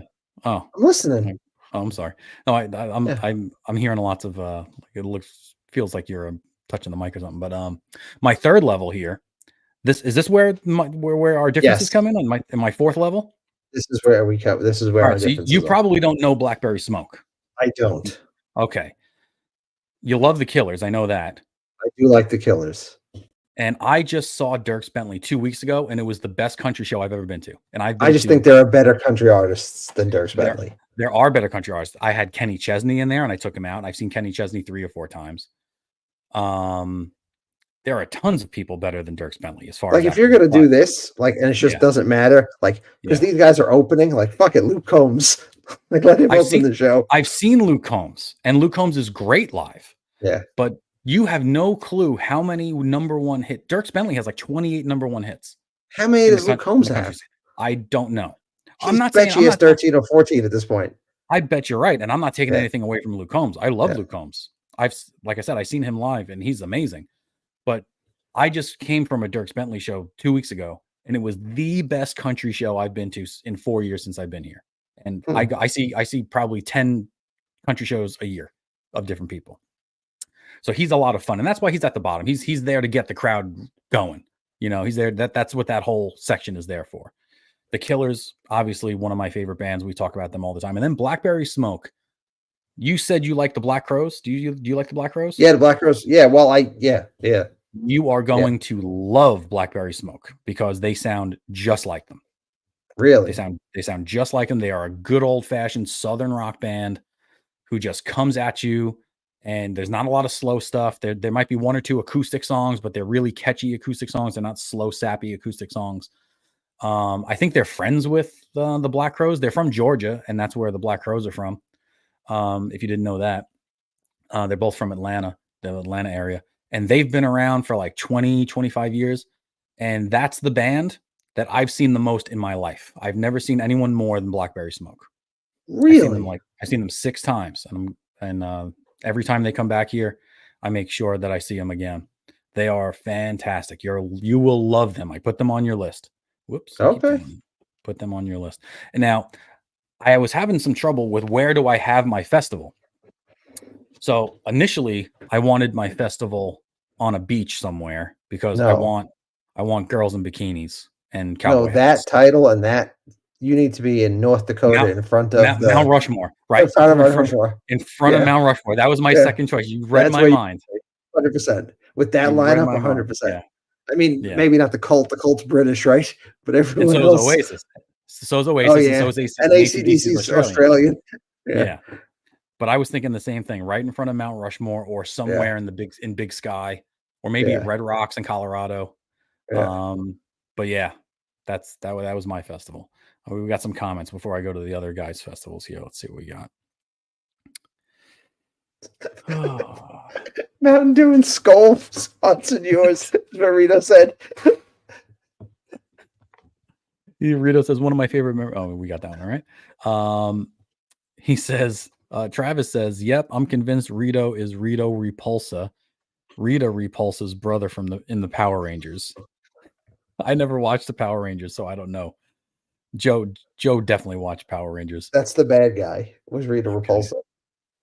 Travis says, "I'm 26 and didn't hear the song Wonderwall until like 4 years ago." I call Wow. shenanigans. How could you not have heard one? It was everywhere. If you knew anyone who played acoustic guitar and was trying to pick up chicks at a party, they broke out Wonderwall, including Joe. Did he do it? Did he do that The only once? thing he could play on guitar was Wonderwall. When we were in high school, yeah. Rito says, "How can you find the venue? Oh, just look for the burning crosses." Oh, Rito. Jesus. It's not that kind of festival. That's a different festival. That's in Alabama somewhere. Way down in Alabama. Oh, had to go there. The median amount of teeth at this concert is 12. Oh, you hate America? I'm sorry. Oh, well. You hate the South. That's okay. Sponsored by Mountain Dew and Skull. You spelled Skull wrong, you jackass. It's with a K. It's SKOAL. I did Skull for probably 15 years of my life. I have one tooth that you basically just see the root of it. Like the gum is gone. You just like the base of the tooth you can see because of Skull. Jesus. Thank you, Skull. Appreciate that. You on the Zins yet? Zins? No. I quit Skull when I had Christian. So when we had Christian. Travis Mitchell says, "Fun stream, guys. Off to bed. Have a great night." Hey, no problem, man. It was great having you on. Make sure you come back next week. We'll be doing this again somehow. Or we Maybe. appreciate all. Yeah, All we new appreciate. lineup. All new lineup. Yeah, Rito might be on. Rito on and next. Ingrid. He has to run between two microphones, putting a wig on and off.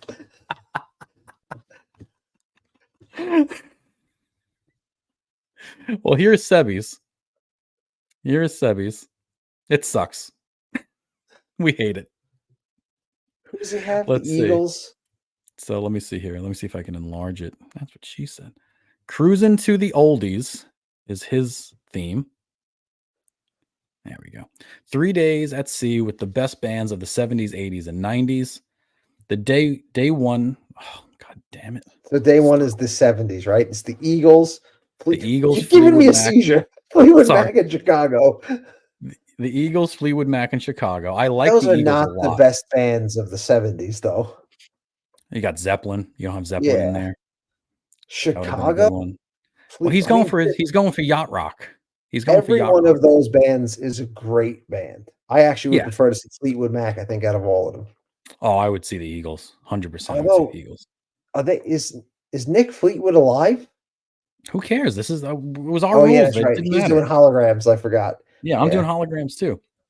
Because a lot of my guys are dead too. Day 2 was U2. Can't go wrong with U2. Billy Joel and Genesis. I'm not a Genesis fan at all. He is though, but I don't know. There's better 80s bands. Guns N' Roses, if you're doing 80s.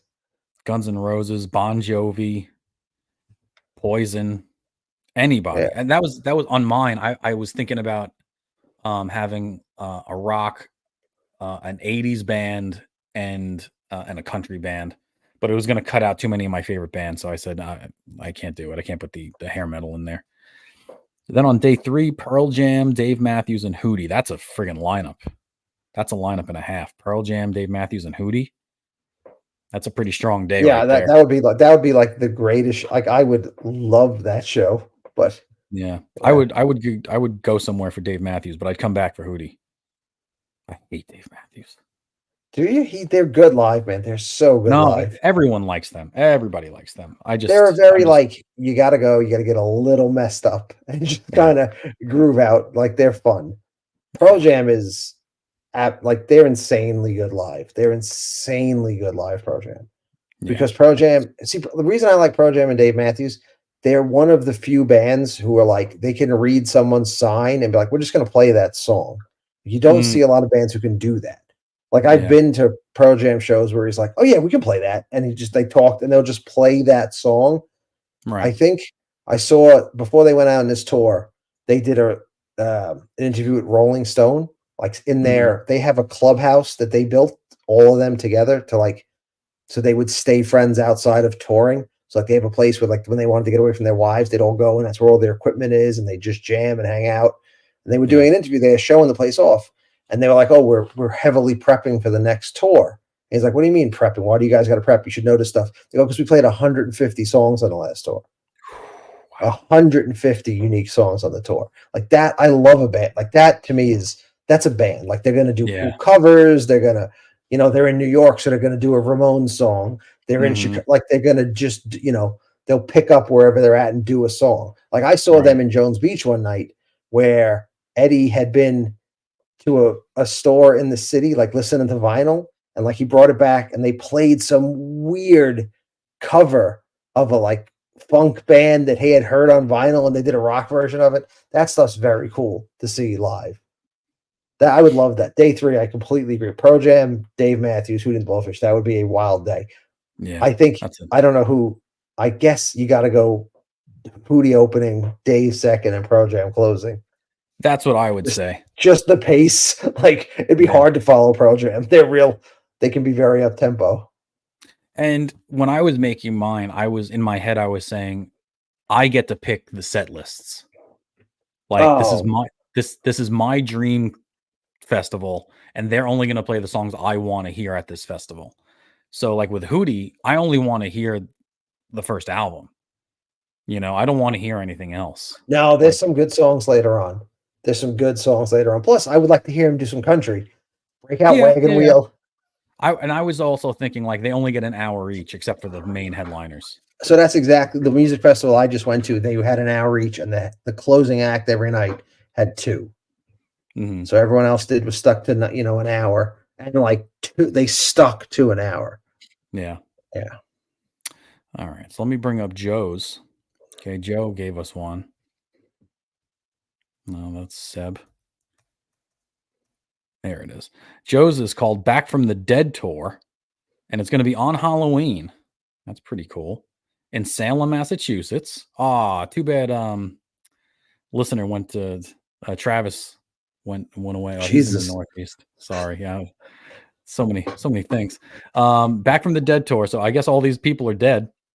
Nirvana. Dead. Well, the lead singer's dead, and they're broken up. Queen. They're still touring, but he's dead. And Freddie's dead. Zeppelin, the drummer's dead. John Bonham's dead. But is I guess all right. The drummer's dead, sure. Tupac and Biggie both dead. Definitely dead. Everyone in all original members of Lynyrd Skynyrd are all dead. Wow. The Who, is anybody dead? They're all alive, aren't they? Oh no, is the bass player dead? And Whistle? No. Was he in the Who, or was he in Fleetwood Mac? He might have been in Fleetwood Mac. AC/DC, the original singer, is dead, and the rhythm guitar player is dead. Malcolm's dead. Yeah, but they all right. Because I was like, they're just as good without their. Yeah, and you got, as long as you have the singer, I think it's okay. Alice in Chains, singer's dead. Soundgarden, singer's dead. Sublime, singer's dead. Linkin Park, singer's dead. Wow, Joe got Sublime still tours. I think all these people tour. Linkin Park's touring with a new lead singer, right? With a girl. It's a girl lead singer. Yeah. Haven't listened to it. Yeah, there are members of the Who that are dead. Yeah. All right. That is a good show, though. That is a heavy show. It's wildly. That would be a really. I think Queen closes that show. By the way. You think they're the headliner? I think Led Zeppelin's the headliner. Yeah, Queen or Led Zeppelin. Like they're like Queen. When you really go back and look at what Queen did, like they have about 12. You're like, yeah, that's a great song. Oh, that's a great song. Like Queen has just hit after hit after hit. Led Zeppelin has like 30 of those. No, I know. But they're very specific. There's very specific style of music, Led Zeppelin. So does AC/DC. Right? AC/DC has at least 20 that you'll know every word of. Or yeah. You can mouth it. Listen, I the only band on this one I don't really love is the Who. And that's just personal taste. I love Nirvana. I like Queen. I like Zeppelin. I like Tupac and Biggie. I prefer Biggie. East Coast, West Coast. Gotta rep East Coast. I hate AC/DC is amazing. I can't stand Alice in Really? Chains. Yeah, I never liked them. I'm not a big grunge fan. I'm not a big Soundgarden fan. If I had to pick one of those grunge bands, it would be Soundgarden.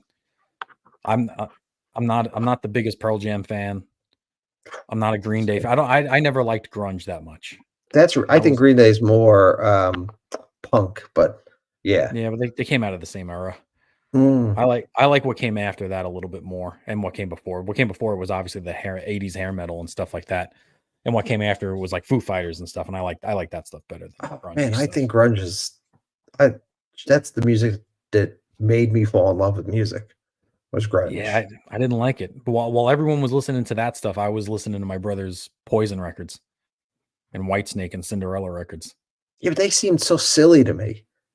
Oh, I love the Like guitar in it. That's what you're I gonna loved about tease out your hair and put up makeup. No, no, put it. on It wasn't even Birkenstocks, grab your cargo shorts, put on a flannel shirt, and act like a man. it wasn't even that. I never saw them on TV because I was too old. By the time I was a kid, those things were off TV. So Yeah. all I had to go from was the records and the vinyl. So, and the cassette tapes. Um so I was just infatuated with the lead guitar playing. If you listen to 80s hair metal, you have to appreciate the guitar playing because those guys don't get enough credit because everyone thinks they're not good musicians. The 80s guitar players are some of the best technical guitar players you'll ever listen to. And if you might listen to Rat or bands like that and think, oh, these are just stupid, catchy tunes about chicks or whatever. The way that they play those songs are not normal. They're very creative in the way that they play the guitar. It's a really cool era, and that's what drew me to it because I've always had an obsession with guitars. I love guitars, Mm. but yeah, all right. So that was pretty You good. got to listen to Mike McCready and Pearl Jam play. He can really play. Oh no, I appreciate all these bands. Like I can respect Nirvana and what they've Yeah, done but for. Nirvana is really three-chord rock. Like Yeah. there's no great guitar playing in Nirvana. No, It's well, yeah, three-chord rock. yeah. Yeah. I mean, Queen is amazing. Led Zeppelin, obviously. Mhm. All these bands. I mean, they're all good stuff. But well, that was a good show, Mike. We didn't need Seb. We don't need no Seb. Oh, any bands that that you left off that you think could have been on there? I had a Yeah, I bunch. mean, if we're gonna do I the dead ones, like I would love. I've never like by the time I was old enough to start going to concerts, like Nirvana, he was dead already. Like so, mhm, I would love to have seen Nirvana. I would love to have seen Chris Cornell live in Soundgarden. mhm, Um, I probably would have loved to have seen Biggie live. yeah. Uh, Biggie, like I grew up in a certain neighborhood in Queens where like all the white kids listened to rap and we all like wanted so desperately to be, young thugs. Like I loved Biggie. Um, who else did I know? Yeah, that's kind of I would love to have Like seen them. like Weezer. I wanted to put Weezer on there because I love Weezer. Seen them a bunch of times. Um, there were so many bands that I had a lot of country stars that I wanted to put on there, but I ended up not. Avenged Sevenfold was another one that I That's had a on there. those could not hold a candle to the other groups No, that you had on that and that list. was the thing. Like I had this bottom line that was really really tiny font that had like just opening bands, like as people were just kind of walking into the festival, and it was like Jet and Eve Six and Avenged Sevenfold and like Riley Green, who was like my country singer for that one. And I'm like, these are all like the place is still empty kind of bands, you know. Mm. But then I was like, I'm just gonna take them out because I ended up having like 16 or 20 bands at that point. I was like, I have to take some of these out. But my wife would have had on there Bob Marley. She's a very, very big Bob Marley fan. Yeah. Oh, you She tell would me have, oh, the Whalers? yeah, Bob Marley and the Wailers, yeah. Well, the She would have. Whalers, the living Whalers, were at the Ocean's Calling Festival. Yeah, you told me Yeah, that. they came out like Killers. That's awesome. No, That's not awesome. Killers. OAR. I'm sorry, OAR. Right. But all right, I think that's gonna The do it Bob for us. Marley's like Bob Marley's very. Wow, your wife has got a very particular. Like I like hip hop. I like Bob Marley. Like I'm gonna She roll a loves doobie. she likes 50s doo-wop, but she didn't have any of that on there. She said that's not festival music, which I agree with her. I get that. That's from her dad. Yeah, Yeah. Oh, absolutely. Yeah. that's because that's what I grew up with. All 50s doo-wop. All Yeah. 50s doo-wop. Well, I would listen to Yeah. like Fats Domino because that my dad had like 101.1 CBS FM on. Yeah, CBS FM. Cousin Brucey. Cousin Brucey. Hey there, cousins. Yeah. All right. I had something planned that I was going to surprise everybody with, but I'm not going to do it now. It was we have a short out there, a YouTube short that has almost 1,000 views on it. Do you aware of that? No. It's the one where me and Sebi do the Paul Lynde voice. Yeah, I saw it. Yeah. So I was gonna sign in on a different computer with Paul Lynde as the icon on the screen, and I came up with a festival for Paul Lynde, and I was gonna do it all in the Paul Lynde voice. Oh, that would be great. You got to save that. We'll do that with Sebi. All right, I'll do that one for Sebi. But I came up with it. And I have all one-liners here. It's great. I really worked hard. Kane Brown on this. You got Kane Brown? Rito put Kane Brown on your festival. Oh, no way. He's okay. He's there's a set of country singers that I don't think are country singers. I think that's what my daughter says too. Yeah, they're just pop stars with a drawl, I guess, or a twang. Yeah. And Post Malone has a country album now. Jesus. He's not country. He's just his music are pop songs. You can listen to those on Z100, or if that's even a thing anymore. He's one of them. Kane Brown's another one of them. There's a whole bunch of them that I won't listen to. Even Thomas Rhett now is starting to get like that. Not a big Thomas Rhett fan, but all right, that's going to do it for us. We're over 2 hours. I'm getting tired. Mike's getting tired. So thanks everybody for listening and commenting. We had a lot of fun with all the chats and all the people in the chats. Make sure you subscribe, hit that bell, go to YouTube and Instagram and check us out. We'd appreciate that. Tell your friends about us. If you want a sticker, okay, I got a whole bunch of these stickers printed out. If you want a sticker, email us at toxicfandompodcast. Or quote on how to get your kitchen painted. Yeah, if you need a quote for some painting jobs, just let me know, or just tell Ingrid and she'll let me know. But that's going to do it for us tonight, everybody. So next week, don't know what we're doing, but we'll be here next Wednesday night. We'll be here. Who will be here? You and I. Yeah, not Sebi. All right, everybody. Talk to you later.